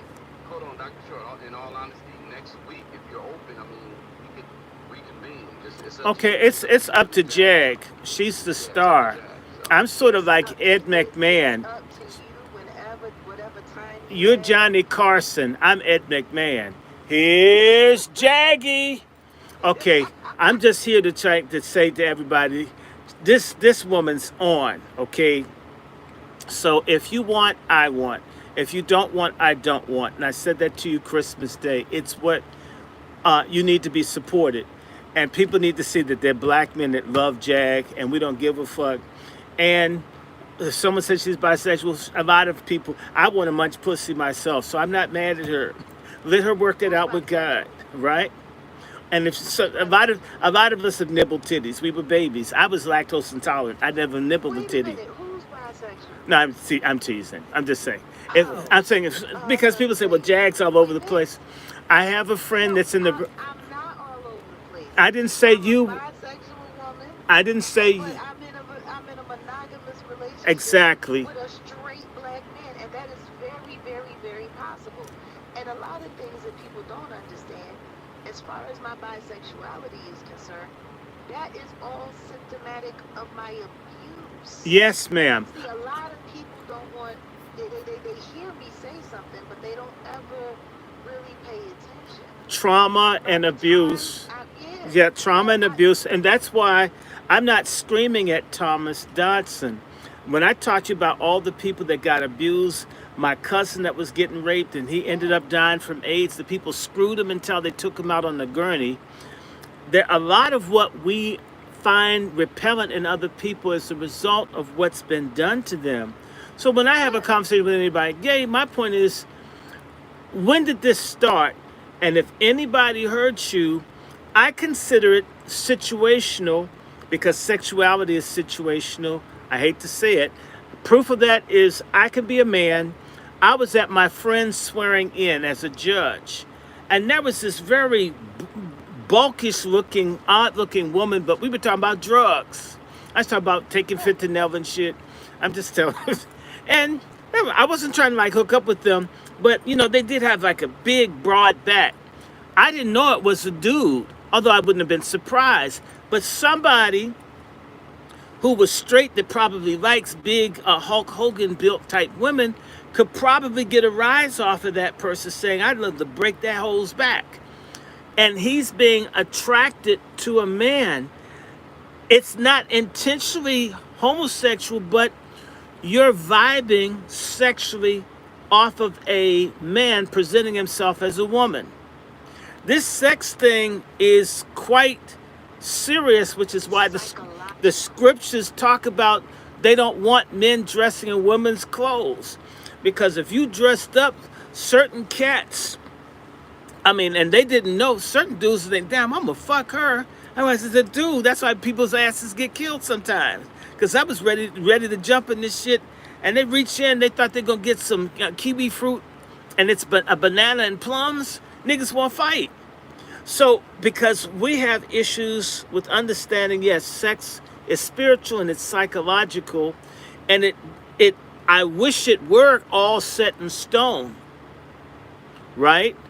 But it Yeah, but I isn't. mean, this has been going on since the beginning of time, and that's the thing that I don't think that people really understand. Like, we treat sexuality and all of these things like these are things that have just happened in the past, 1,000, When 2,000 Obama years. became president. No. This goes all the way back to the beginning of time. Like, Hmm. people keep forgetting Sodom and Gomorrah. That didn't happen in the New Testament. That didn't happen late in the Old Testament. That was in Genesis. And they were black. That was in They were Genesis. black. They Yeah. were black booty bandits trying to fuck angels thousands of years ago. I would, all the little Afrocentric people, we the Right. first this. Well, we were the first fags. We were the first queens. We were the first We were the first. trannies. We were the We were the first first studs. hippies. We We were were the the first first. freaks. We were the Yeah. first pedophiles. Shit. Take all of it. All of that stuff. You can't take But a see, piece of it. and that's the thing. And that was the other thing. A lot of people get upset with me when I start talking about Sodom and Gomorrah and stuff like that because people keep saying, "Oh, well, it's evil. It was evil because they was homosexual. They were evil because they were fucking evil. These were evil people. Mm. This had nothing to do with this. They weren't punished because of their sexuality. They were punished because of what they were doing with it. They were raping people. They was gang banging people. They was doing all kinds of crazy stuff. Absolutely. And, That's why. and, It wasn't because of what they were, it's because of what they were doing. and if Lot's daughters had been so holy, why were they so quick to fuck their daddy after they Exactly. diddyfied his ass, got him drunk, and ran the train on Got their him own drunk daddy? and all of that.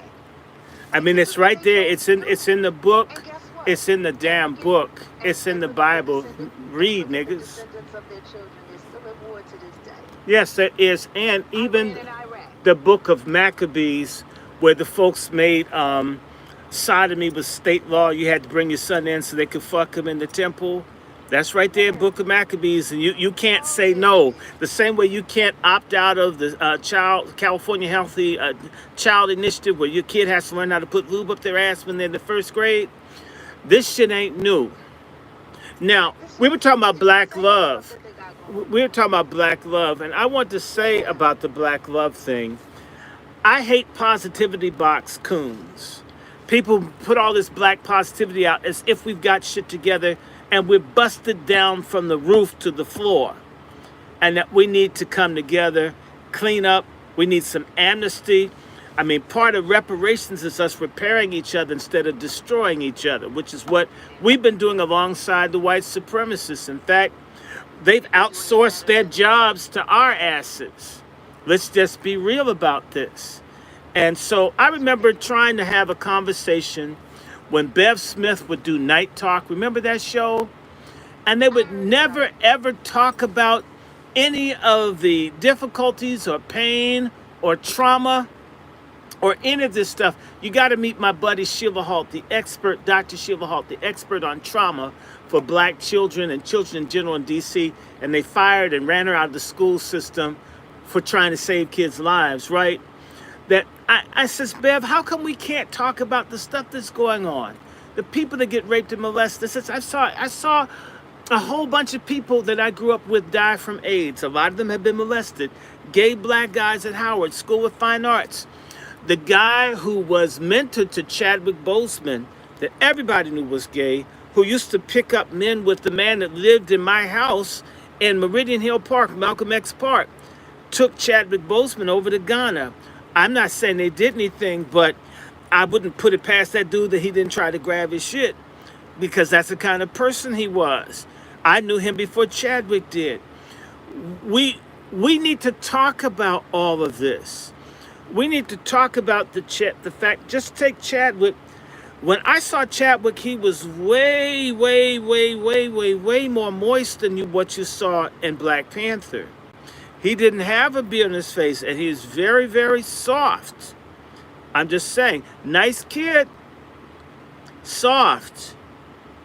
And then of course when he died, notice you don't hear him talk about him anymore. I mean They a don't bit, talk about him at yeah, all.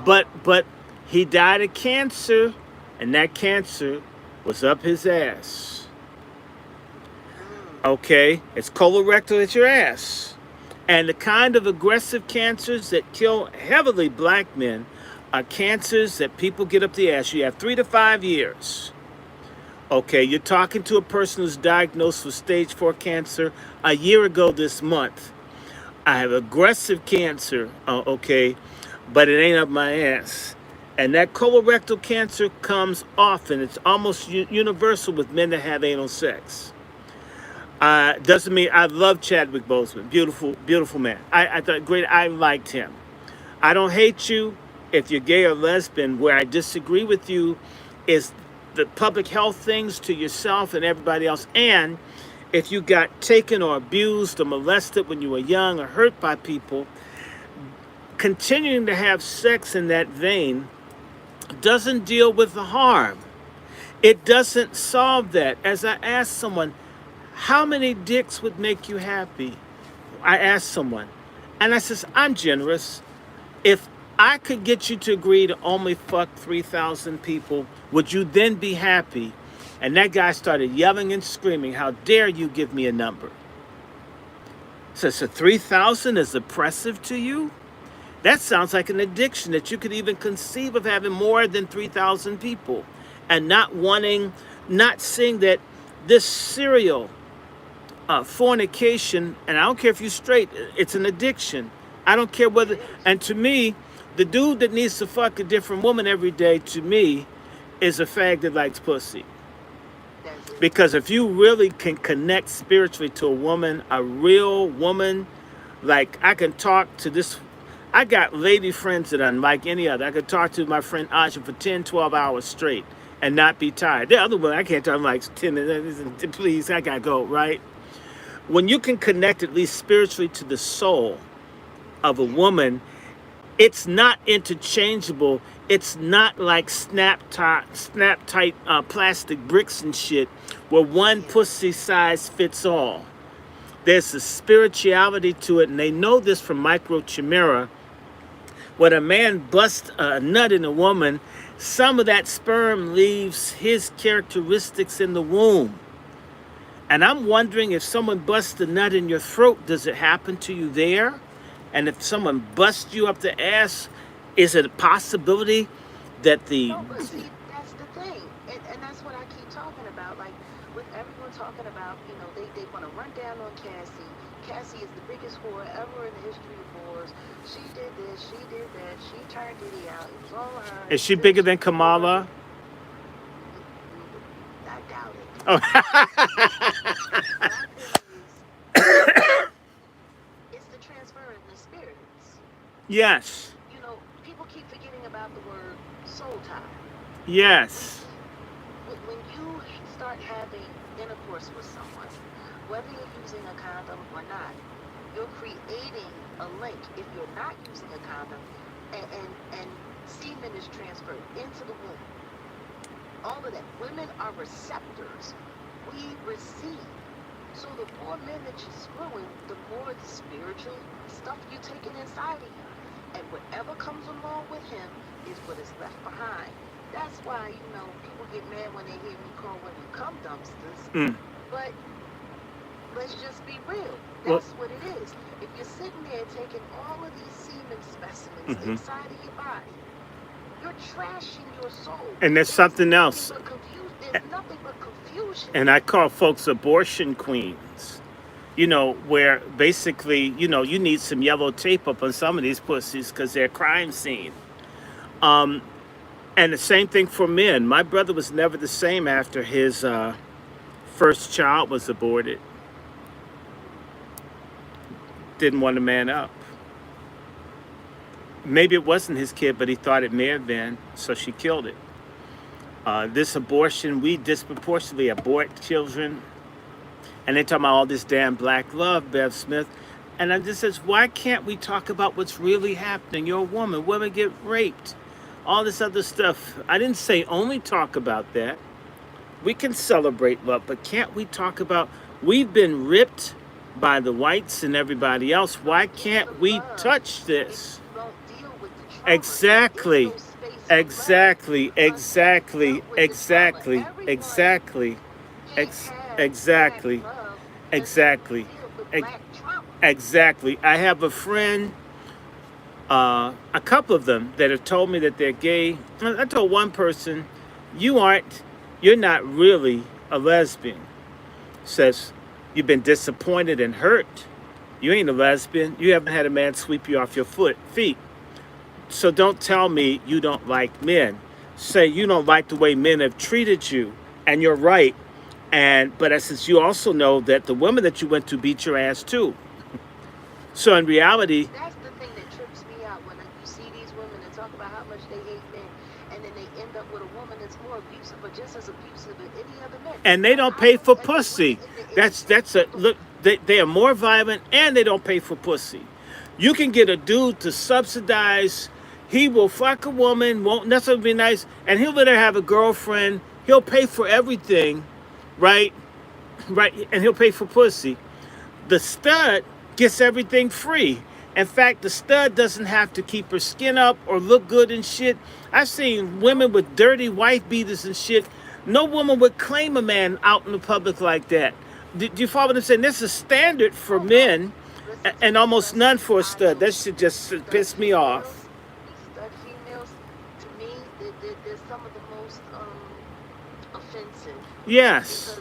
Because they talk about they hate men, but they want to act like a man. They want to pretend to be a man. They want and everything that these studs do with women, it is the most negative male qualities. Like, you're not even trying to be a better version of what you say. No. You want to emulate every terrible thing that these men have done, and then you want to, yeah, because I gotta put my man on. I gotta put my man on. Isn't that crazy?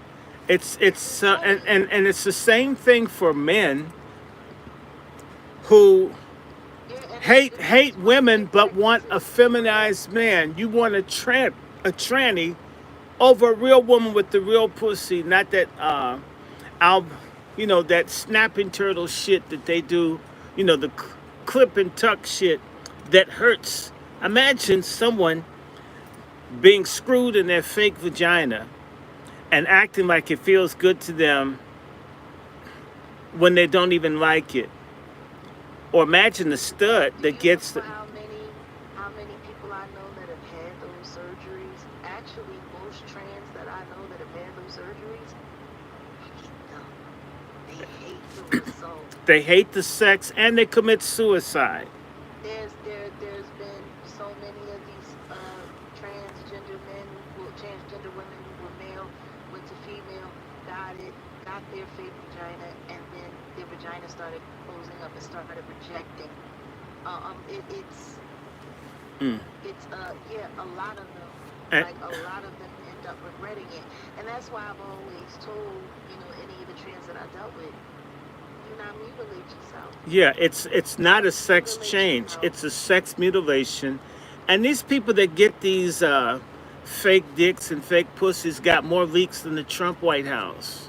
Or should I say, hog shit. Secretary of Defense is they have more leaks than the Department of Defense does these days. What It's it does it's is it creates ridiculous. a whole lot It's of awful. physical It's problems awful. and create more It's awful. problems. They become sickly. It's awful. All kinds of It's stuff. awful. And The my thing is whatever you choose to do, you can choose to do it. But God didn't make no mistake. God didn't make a mistake. God didn't make no I mistake. think I told you the story. My black love story is my guy, Reginald Felder, whose mother was abusive and didn't treat him right, and she tried to turn him into a girl, and he had to raise his brothers and sisters as his mother ran after men and shit in the street, and the people in the church supported and promoted him being effeminate and all this other kind of stuff. At a certain point in his life, he decided, well, he's gay, even though he's in the apostolic church and it's all strict and shit and tired of people. And what happened was he went to St. Elizabeth Hospital, and when he checked in, there was a black nurse there, God bless her, and she said, you don't have to tell me why you're here. And he says, well, how do you know? Why do you think I'm here? She says, you're here because your mother's a bitch and she didn't care about you. And he says, you can't say that about my mother. He says, yes, I can. I see people like you every day. He says, so why am I here? She says, well, you think you're gay. It says, well, I am gay and I've always been. It says, let me make an agreement with you. I want 1 week to work with you because I'm tired of seeing all of these good black men cancel themselves out. And I want you to not tell anybody about the treatments that I'm going to give you so you can get out of here. So the first day she came in, before he could do anything, she snatched his drawers off and gave him a blowjob. And she kept his arm, she was strong, kept him from stopping her. And he said he didn't like it. And she said, you do like it. You think you don't like it, but you know you do. And he says, I'm gay. He says, no, you're not. Next day she came back. When she opened the door, he was half erect when the door opened when she walked in. Third day, he was fully erect. And on the fourth day, he was on top of her in his room. He checked out within a week. When he came out of the hospital, he got married, had multiple children, and was the most homophobic person you ever want to meet. But that nurse said, you know what? Nobody's ever told you. I'm not going to let you tell me that you hate pussy. That's funny. That story that you told. Yeah. Today, they would arrest her for sexually assaulted. Yeah, no. He thanked that woman, and it's the same way I used to butler. There was a white boy from Louisiana. He could have been a flamethrower. He was such a queen. I saw him up at the Suitland Metro Station near the U.S. Census Building. And I couldn't believe it was him. It was still him, but he was with this Mexican woman that looked like a horny toad. And she was carrying their mulatto baby. This Mexican girl fucked this boy back into straightness. Nobody had ever said, I love you. You telling me this gay shit, I don't want to hear that. I want you, you need me. We're going to make this work out. And there have been a whole bunch of situations where they understand that God has a plan for man and woman to be together. A whole bunch of people do sexual exploration and get confused and shit and get it together. Ultimately, everybody has to sort something out. Self-discovery is part of life. And if you've got trauma and bullshit in your family, it's even harder to figure out who the hell you are. But I don't like this idea. Oop, someone touched your dick when you were 5. You just have to suck dick and be a tranny the rest of your life. I don't buy it. I don't want to hear it. I don't Well, see, receive it. No, but that's what happens. Yeah, but you know what? There's another side to it that's disgusting. There are a lot of sorry-ass men and women who hate people, who condemn people to forever be trapped in that choice if that's not where they want to be, and make fun of them and keep them in it. It's like, God, man, I wish everybody was a faggot. More pussy for me. You monster. You can't be in everybody. It is not straight when black men destroy and castrate other black men, so there's fewer normal men for sisters to interact with. And it's awful for studs to turn out women and shit where they don't like them. This is crazy. Slavery and all of the effects of the mental manipulation and everything that happened in slavery, because when you look at it now, you have a bunch of transgender men and a bunch of gay men competing with straight women for black men. It's just pitting against each other, And you know what's really evil? Nothing really changes. My cousin Angela, I think I told you about my cousin that had the nude domestic cleaning service, so you could have people clean your house naked. She's making good money.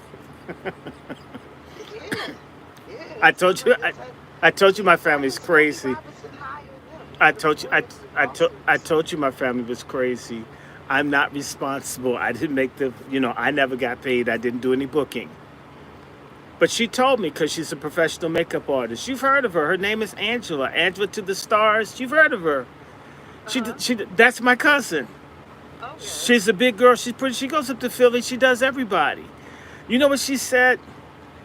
The trans pay less money to get made up than women do. And it's easier to do them than women. Trans pay less to get their hair done than women. Women lose out to these damn substitutes. Not only that, there's been a fight for forever for women to have more places that they could piss in public. And now that they have more bathrooms, they have to share it with dudes anyway. What a fucking betrayal.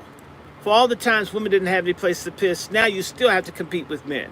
And now with this pre-op shit, because, I may do that just to be stupid, go in a woman's restroom and say, I'm a man. Shit, I don't want to walk down the hall. I'm a woman.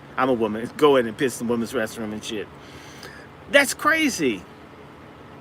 I don't think I told you my auntie, Kim Weston, came to visit me when I was in rehab. And this nurse was mad at me. She may have been a stud. Probably wanted my mother. And she'd do everything she could to keep women to stop coming to see me. And I think, why can't I have some fucking visitors in here?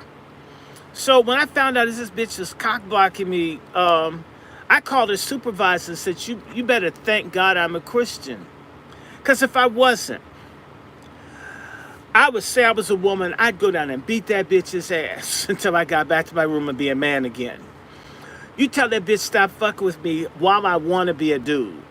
Because I could get away with it here in D.C. I had all the guests I wanted after that. So, Dr. Short, you want to get to some questions? Because I'm sure people Yes, I definitely want have to do some one questions to thing. We ask could you. do one thing Yes. and then we go right to questions. Real fast. Tethergeddon, October 1st. The State Department, they're going to start charging people an additional $250 to come to the United States. All the illegals and everybody's visas, multiple entry visas, 4 and 5 years, that shit's going to be gone. A whole lot of black Americans that have been disrespected by illegals, in particular the ones that are from the black diaspora, the scam Africanists. Please don't marry anybody or get any new friends starting September because these people are trying to find some way to stay up in this What's country that today? they hate so much and they don't like us. Tethergeddon is coming where a whole lot of people who talk about how lazy and dirty we are and how we don't do anything and how we not this and how we fake and how we're not really African and how you don't have no country. Tethergeddon's about to set things straight. And so I think Donald Trump, there's a lot of shit I don't like, the Justice Department and shit, but I do like Tethergeddon. There's going to only be one black people in America, and that's going to be Freedmen. And all the other people are going to have to get their asses behind us. Fuck you very much, Joe Biden, and all you little coon Democrats, and all you little people that need to be in alliance with everybody, including Lucifer and shit at the freak off. Tethergeddon is coming. And one more thing. If you are a citizen, the kind that hate us and talk shit about us, if you've cheated on your taxes, if you're working under the table, and all of y'all do it, if y'all haven't paid taxes, they can take your citizenship. So all the motherfuckers that think you're legal, no, you're not. If you've broken one law, and the law has been on the books 8 years, United States Citizenship Investigative Services, IRS, they're going to visit your ass. So, and I'll just do one piece of my song. What's that song I was going to do, which is You're Going Away, You're Going Away, You're Going Away. I won't do that. We'll do that in another one. We're going to pick up Tethergeddon. Let's take questions, but October 1st, and it would be the month of my relative, Nat Turner, is Liberation Month for black people. If you haven't been down for us, if you're not ride or die for freedmen in this country that made everything possible for you, get the fuck out. Questions? So anybody that has questions for Dr. Short, please jump right in. Anybody that I has have a questions, just question. unmute. Go ahead. Hey, Dr. Short, thank you for allowing me to be in this meeting. It was very refreshing. Hello, Ms. Jaguar, right? Thank you for what you are doing, what you have done. It's very insightful. I was taking some notes. I'm just going to make a quick comment because I know other people want to talk about. And it's a question too, so questions, because we only have like less than 30 minutes. Okay, Questions. so I'll get back to you about that. But my question is, I was thinking about the music industry, and I just want your opinion about something. I don't necessarily, I'm not a beehive. I'm not trying to take anything away from Beyonce, but I think she's put up on a pedestal way more than what she should. And Jaguar, have you ever looked into the amount of Grammy awards Michael Jackson won and Prince won? And when you look at there, it's unbelievable that she surpassed them in Grammy awards, and there's no way in the world she's better than them. I just want to know if you can come in and answer the question. Thank Well, you. because the National Recording Academy of Arts and Sciences has sold its soul. The Carters sit on the board, and they bully, and they say, you're going to get this and you're going to get that. He wanted to make her the artist that had the most Grammy Awards because it was good for their personal profile and persona for all of the other business dealings and stuff that they've gone into. So it's no longer about talent anymore. It's just about, she has 32 Grammys now. She's got more than Stevie Wonder. Shit. She's got more than everybody. And She got more than Henry Mancini? She has more than everybody. She is the most Grammy awarded person of all times. And the only thing that proves is that award has no value. As long as you're in power, as long as you have the money to manipulate the board, you can do this. And this is what they've been doing. They've been lording over these people for years. And it's sad because all of those Grammy Awards, and you still got to stay on tour night after night after night, getting denied loans, and you have to refinance all of your houses. You would think with 32 Grammy Awards and them supposed to be being billionaires, they wouldn't need to refinance their homes. And lastly, it was a travesty for her to win Country Album of the Year. It was a slap in the face to all those country singers. Yes, it was. Yes, it was. I agree with you completely. Next. That's part of the reason why I stopped getting involved in Naris altogether. Next question.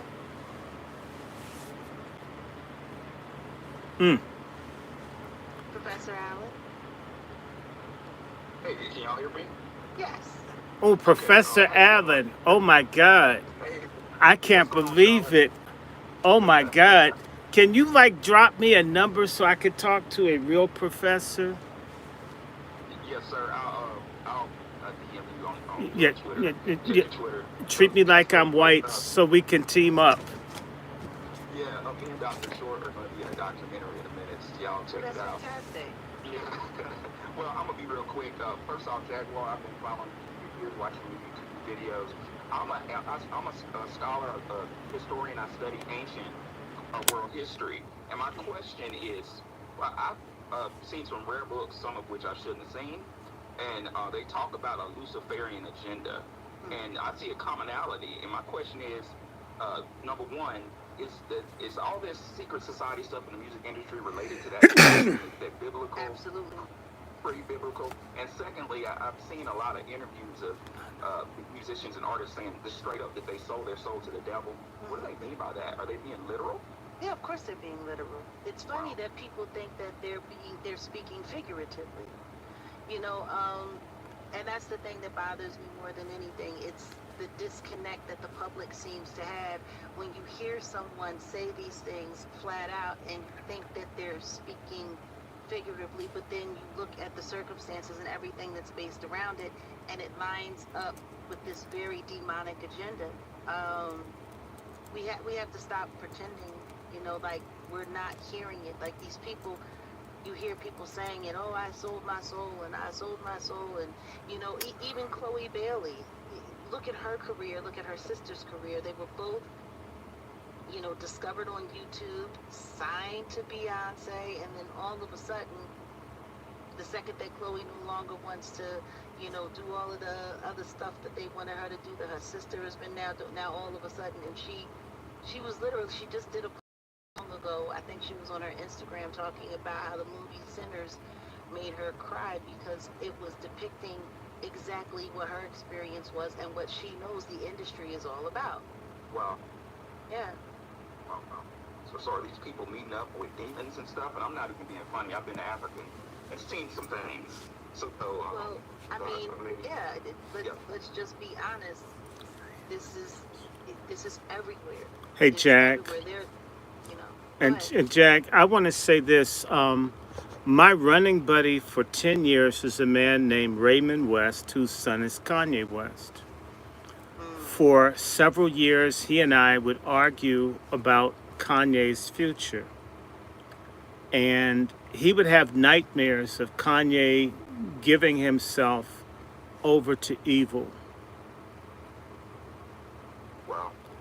I'm talking about, this is something, when did I first hear that? I heard this first time about 2000.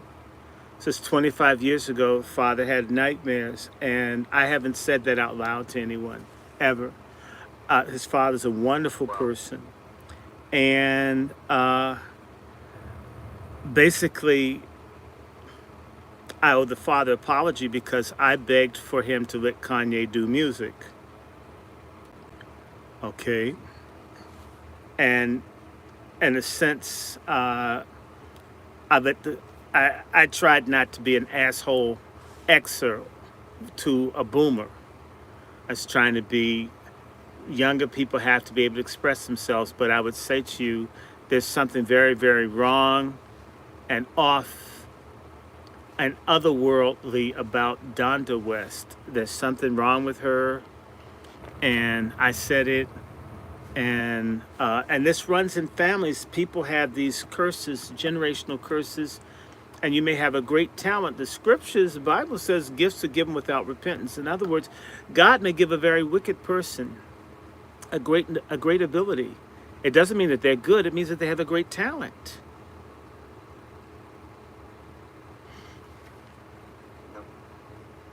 Real deep. Appreciate it, man. Next. What I've noted. Oh, you got one more. Go ahead, Professor. I thought you were done. No, What you gonna say, Professor? I was just gonna say, from my analysis, what we have to watch is things being backward. Y'all mentioned strange sex, where they're kissing certain parts they shouldn't. Just, I would tell the room, look for anything that's backwards, and you're looking at a Luciferian agenda. Backwards. That part. That part. Yep. Thank you. Thank you for sharing that with us. Thank you for coming today. Who's next? I'm on there as JK, but I'm Latoya. Hey, how are you? Welcome. White Jesus to you, Latoya. White Jesus loves you. How you doing? White Jesus loves me. You want to see him? Yes, you got the dog. No, I have another one. I want more white Jesuses. You know, they messed up my Cash App. I want to get a black Jesus, but you know what? It costs 6 times more to get a black one than a white one. So I'm stuck with the white ones for now, but that's okay. I'll save up for my back of the bus black Jesus. Why does that look like Cartman on a diet? Because Cartman needs a diet. You know, he'll be a cult leader. And of course, get a whole bunch of stupid black people that think white folks know more about God than we do.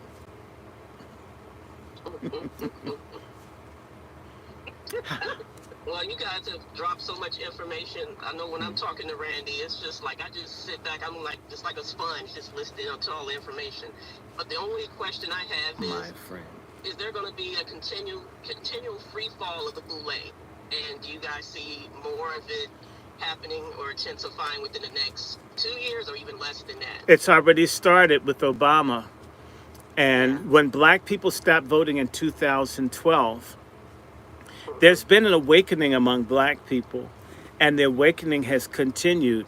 And in fact, COVID killed off a lot of weak black people who didn't want to get it. And so a lot of folks who've had, like, a lot of people get destroyed and watched, a lot of people on edge. So actually, the Diddy trial was an indictment of the boule. The loss of Kamswala, the failure, the Greeks came all out and they couldn't deliver black people for Kamswala, you know. And so, and they're not going to get us for the midterms in 26. Even with the Justice Department rollback and the dumb stuff that the super vicious Nazi white supremacist folks who've infested MAGA, not all of MAGA is racist, but some of it is, they still haven't made black people react.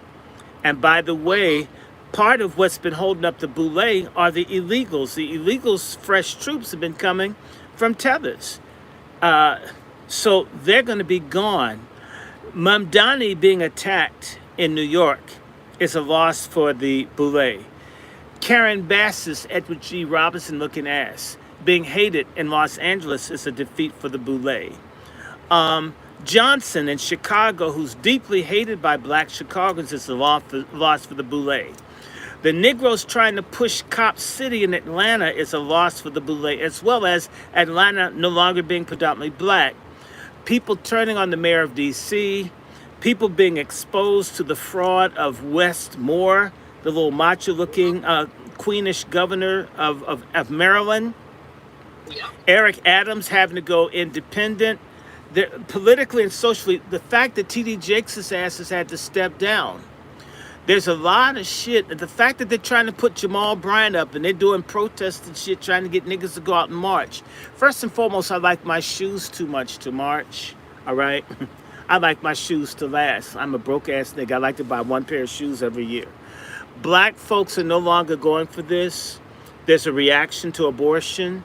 There's even been, and let's be honest, when Donald Trump bust down the militant extremist sexuality agenda of the Biden administration, which was partnered with the Greek letter societies and the black globalists.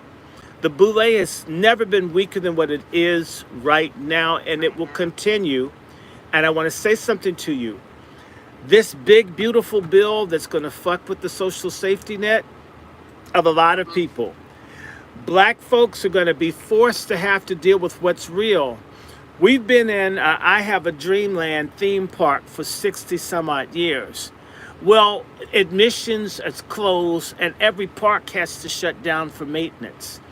And this park in America is about to close. So when people don't have SNAP, when people don't have Section 8, when all these people that call themselves leaders and pastors, when they can't deliver, the black masses will be enraged like never before. We've seen this happen in the Great Depression, where you got a lot of the movements that we benefited from came as a result of the boule losing face to the black masses that were completely dispossessed by the Great Depression. So the boule is not going to be able to survive this. And on top of that, the really nasty, crusty tethers that have been attacking black people, and folks are rebelling, they're going independent, says that the boule will cease to be important. And there's one other element, which is religious, and that is the people who are quitting the Greek letter organizations, people denouncing it, saying, I was a Satanist. I betrayed black people and God. I'm ashamed. When you see this woman, Lava Brooks, these people out here coming out saying, I did it. I was black. I stabbed my people in the back. I stabbed. When you start hearing accountability, which is different from what the boule does, which is blame whitey while they pick your pocket the same way the rich whites pick white people's pocket and say blame niggers, we're seeing a shift. On top of that, this pivotal year is the 60th anniversary of Watts. I'm 60. The torch is passed. We Xers are now going to be what the boomers were, because these other motherfuckers are dying. And some of us get it. We had computers. We were here with rap. There isn't the same divide between us and the younger generations that you have with the silent generation and the boomers. Not that all Xers are cool, because a lot of them are fucked up. But we had crack before y'all did, right? So we're more unified because we have more stuff in common. Some of us who are angry because I don't own a home, I don't have kids, all of us who've been fucked financially, economically, politically, and socially by the boomers' traitor leadership, are now at the age where I say what the fuck I want as an old nigga with cancer. Fuck them. Okay, and I'm old. Notice when old people, like shit, I've nearly died, I may have an ulcer right now, I gotta check with the doctor. I could be bleeding internally, literally. What the fuck do I care about death? And what the fuck do I care about these boule niggas like Roland Martin's little great pumpkin looking ass? Fuck all of them. So we don't care. And so that's what's happening. There's a convergence now of people who are not going to like the state of affairs. We see people homeless in the streets. We hear about kids getting raped. We see all this stuff. We watch them fight for a crime bill for the goddamn Asian Pacific trim because they bitches and they white supremacists. There's a lot of anger out here, and it's starting this year. Remember, right after Watts, when niggas blew up in August 1965, and we're almost in August. From 65 all the way to 75, niggas were off the chain for 10 years. We're going into a 10-year period of niggas not giving a damn.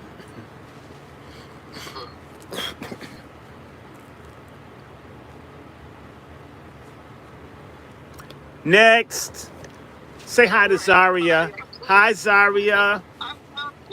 White Jesus loves you, baby.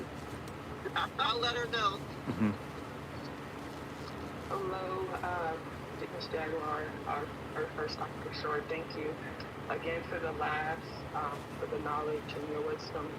Dr. Short, you are much appreciated. And Jaguar, I've been following you Probably since the very beginning on YouTube as like a, silent supporter of music. I personally have never been in the quote unquote music industry, but I grew up in the system here in Ohio. So I saw and experienced how easy it is to disappear a kid from their parent and to just alienate and to just separate. It is so easy. And my mom and her own struggles, that's a whole nother story. But like how they protect these monsters and they honestly encourage it in a way. I feel like a lot of people don't know. Yeah, right? Like I feel like a lot of times they create these monsters and they set them out on purpose. And you were just saying so much that like it to home that I could, add to my own personal story. So everything that you shared, while it may sound quote unquote crazy, that's what I was called. I was called crazy, or that child got the spirit. No, you're not crazy. You're not crazy. I got to put some business out here. Jag, are you there? I'm here. This is the sister I want you to meet. She's the daughter of the woman that survived the Cleveland Strangler. Oh. The woman that jumped out the window with no clothes on. We're talking about. Yes, it's her. She shoot, between her and Trey, I got two crazy people. An author who has that book 14 Codes. We have to hear the voices of the people that have gone through the child and family services. That is another form of slavery. People need to remember that most slaves in America in 1865 were children. It was a big human trafficking operation where they raped and sold kids. They sold them by the dozens. They don't like telling the truth about it. I'm going to tell it. I'm going to tell it. I don't care who don't like it. I don't need any friends. I'm used to being by myself. And as long as my cat keeps going out in the alley, killing the rats that were attacking my peaches that fell on the ground, as me and Selfish are fine. Me, Mom, and Selfish. She's old for a cat. Mom's old. I'm old. We're all sick. I don't need no friends. If you don't like the truth, you may as well be my enemy. So just understand it. But Jag, this woman, she's got stories. I mean, getting mistreated, having Tether's dog her out, selling out to white people. I'll put you in touch because it's a whole group. And Jag, we got to have this coalition of outraged black women. That's why I talked to you. I've been looking for C. Dolores Tucker, my saint. Some black women that are going to tear this shit up. And some black women that tell black men, no social action, no pussy. Then again, these days that may not move them. But maybe if men are looking, they'll act like they move. So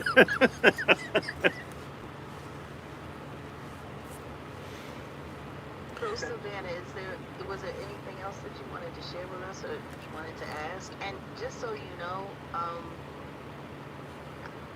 these stories, they mean a lot to me because I know how much the public needs to hear them. Like we have a public that is in a complete coma and totally just ignoring the reality of what's happening in this world. So if you want to share your story with us, if you would want to sit with us on the platform and talk, we would love to have you. Thank you. Honestly, my question or just my comment would be just to talk more about how just intertwined and how close the police, the state, doctors, lawyers, all of it work together, Well, that's why we've been doing, I don't know if you've seen it, the Demohoaz Hadley story for the Defending Your Freedom series. Yes. That's where we're starting. But we need to show people it's not just wealthy CEOs' daughters that this happens to.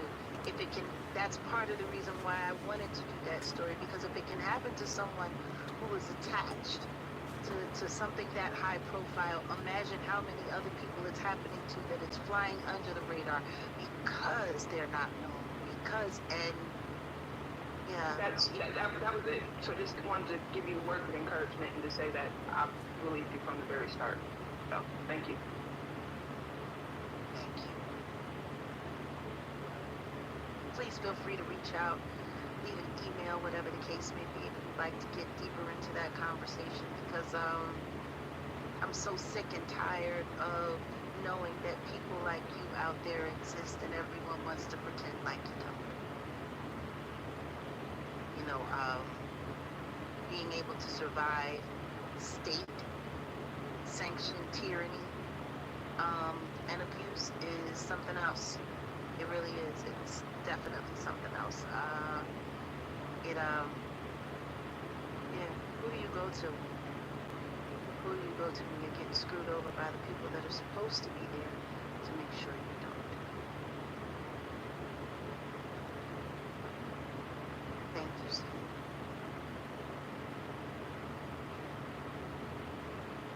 Hey Jaguar, this is Patty Cakes. A lot of people that if you're on Twitter, you know me as Patty Cakes. I'm a friend of Dr. Short. I wanted to ask you, there's been an uptick in the snatching of black children, especially here in the city of Washington, D.C. I mean, considerably. It's going on like 2 and 3 a day. And I wanted to know if that somehow connects to the system that you've been talking about, or Hollywood, or whatever's going on, that system. Why are they snatching these black children? I believe so. I believe they're all intertwined. And that was part of the reason why I started speaking out the way that I spoke out, because I knew that there were going to be certain links that were going to lead to other things. Entertainment has been used to do so many terrible things in our communities, in our societies, and because of the nature of it, it lures the children in. It brings the children in, but the question is these children that are disappearing, like, where are they disappearing from? Were they, you know, like, what are the details behind the disappearances? They're just, some of them are, so what's crazy is the girls are being snatched off. Like, there's been some sightings of a van snatching the girls. The boys, more or less, are just in broad daylight. Just they were seen at school and then gone, or, you know, I don't know if they was probably headed to hang out with somebody, but there's not like a eyewitness account as, you know, for the boys or for the girls. It's crazy. It is.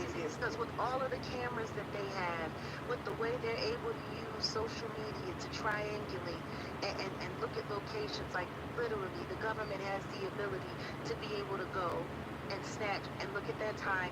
There is surveillance everywhere. They should be able to find something, a VIN number, a tag number, even if it's just a false paper tag or something. So I honestly believe it's being overlooked. It's just being overlooked. The city of DC doesn't, the way DC is shaped, Southeast DC, which is where I live, is black. Mm-hmm. I know Southeast. Okay. And so there's not prominent cameras like there are everywhere else in DC. That might not be an accident. Yeah, that's what I'm thinking. That's probably not an accident. Because DC, there should be cameras everywhere. There should be cameras everywhere. But these children keep going missing from this area where there is a lack of camera coverage.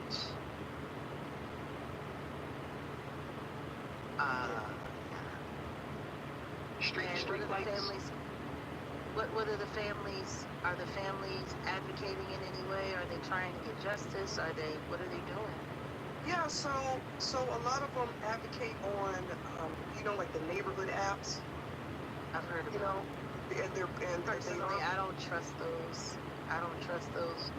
And the reason why I don't trust them is because they're government sanctioned, and if any of this stuff is being purposefully overlooked so it doesn't throw off anyone's election or something like that, they could be throwing a lot of stuff under the bus. Like, I don't think anybody's even really talking about the fact that we had, you know, the Amber Alert, and now they're starting the Ebony Alert, and they're doing all of this. Like, the question is because I believe the Ebony Alert, it's been around for what, almost a year now? Yeah. And that's for missing black children. So I just find Which, it funny that here comes the Ebony Alert, and now all of these black children you're saying are going missing, and none of that's popping up on this radar at all. well, it's Wow. crazy because the radar goes off. It'll go off. You'll be sitting on your phone and you'll think, but there's it's crazy because you're also getting them for weather, and you're also getting them for other children. You're also getting um, you know, all of it is convoluted. But I do appreciate you addressing my question, and I wanted to say hi to Dr. Shore while he was here. He's still here. He stepped away from the phone, but thanks a lot for talking to me. I appreciate it. Oh no, actually I need to look more into what's going on down there. And so thank you for coming through and even alerting us, because I didn't know that there was an issue with a lot of missing children happening. I've been paying attention to a lot about what's been going on in Texas. I don't know if you know, but there were children that were recovered. People that we associate with America's Future. I think it was like almost 200 kids that were found, and now there's kids that are gone. Isn't that funny? It happened in May, right before Diddy's trial. Nobody was talking about it. Wow. Hey, Randy. Hey. You see who talking to you? Yes, white woman to you. I have on my black. I got on my mail. I got on my mail Shahrazad Ali hat. Oh no. Thank you so much. Okay, Jack. and you know what, Jack? This was the sister that was teaching at DC jail that wouldn't screw the stud that Obama put over. Had a white stud female that hated black people. I guess she wouldn't go on a date with her or screw the coworker who I think is a tether. And so she's lost her job. We need to expose this kind of shit. This is one of the reasons I don't want to be famous. I want to be impactful. If I had, this is why I get mad at some of these niggas with these big platforms. They could really do something other than blow up their cash apps. We could actually Well, see, help. that's the thing. We have all of these black people with all of these huge platforms, but they all seem to only be interested in talking about the same thing. You know, like Yes. now, all of these black, content creators, it's all, everybody's running down on Umar Johnson. Everybody's running down on Umar Johnson.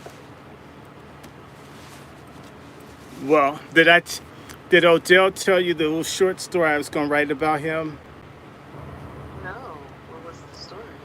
The title, The Empress New Hoes. Oh, See, he's running out of hoes to use. See, it comes back to you. There's a whole industry of so-called activist black men and preachers that play off of the trauma and the best hopes of our sisters. It's disgusting. Okay, I have sister friends that help me, but I'm not out trying to drop the pipe or screw people's daughters or wives or mamas. I don't do that. There's a sister that's going to see this.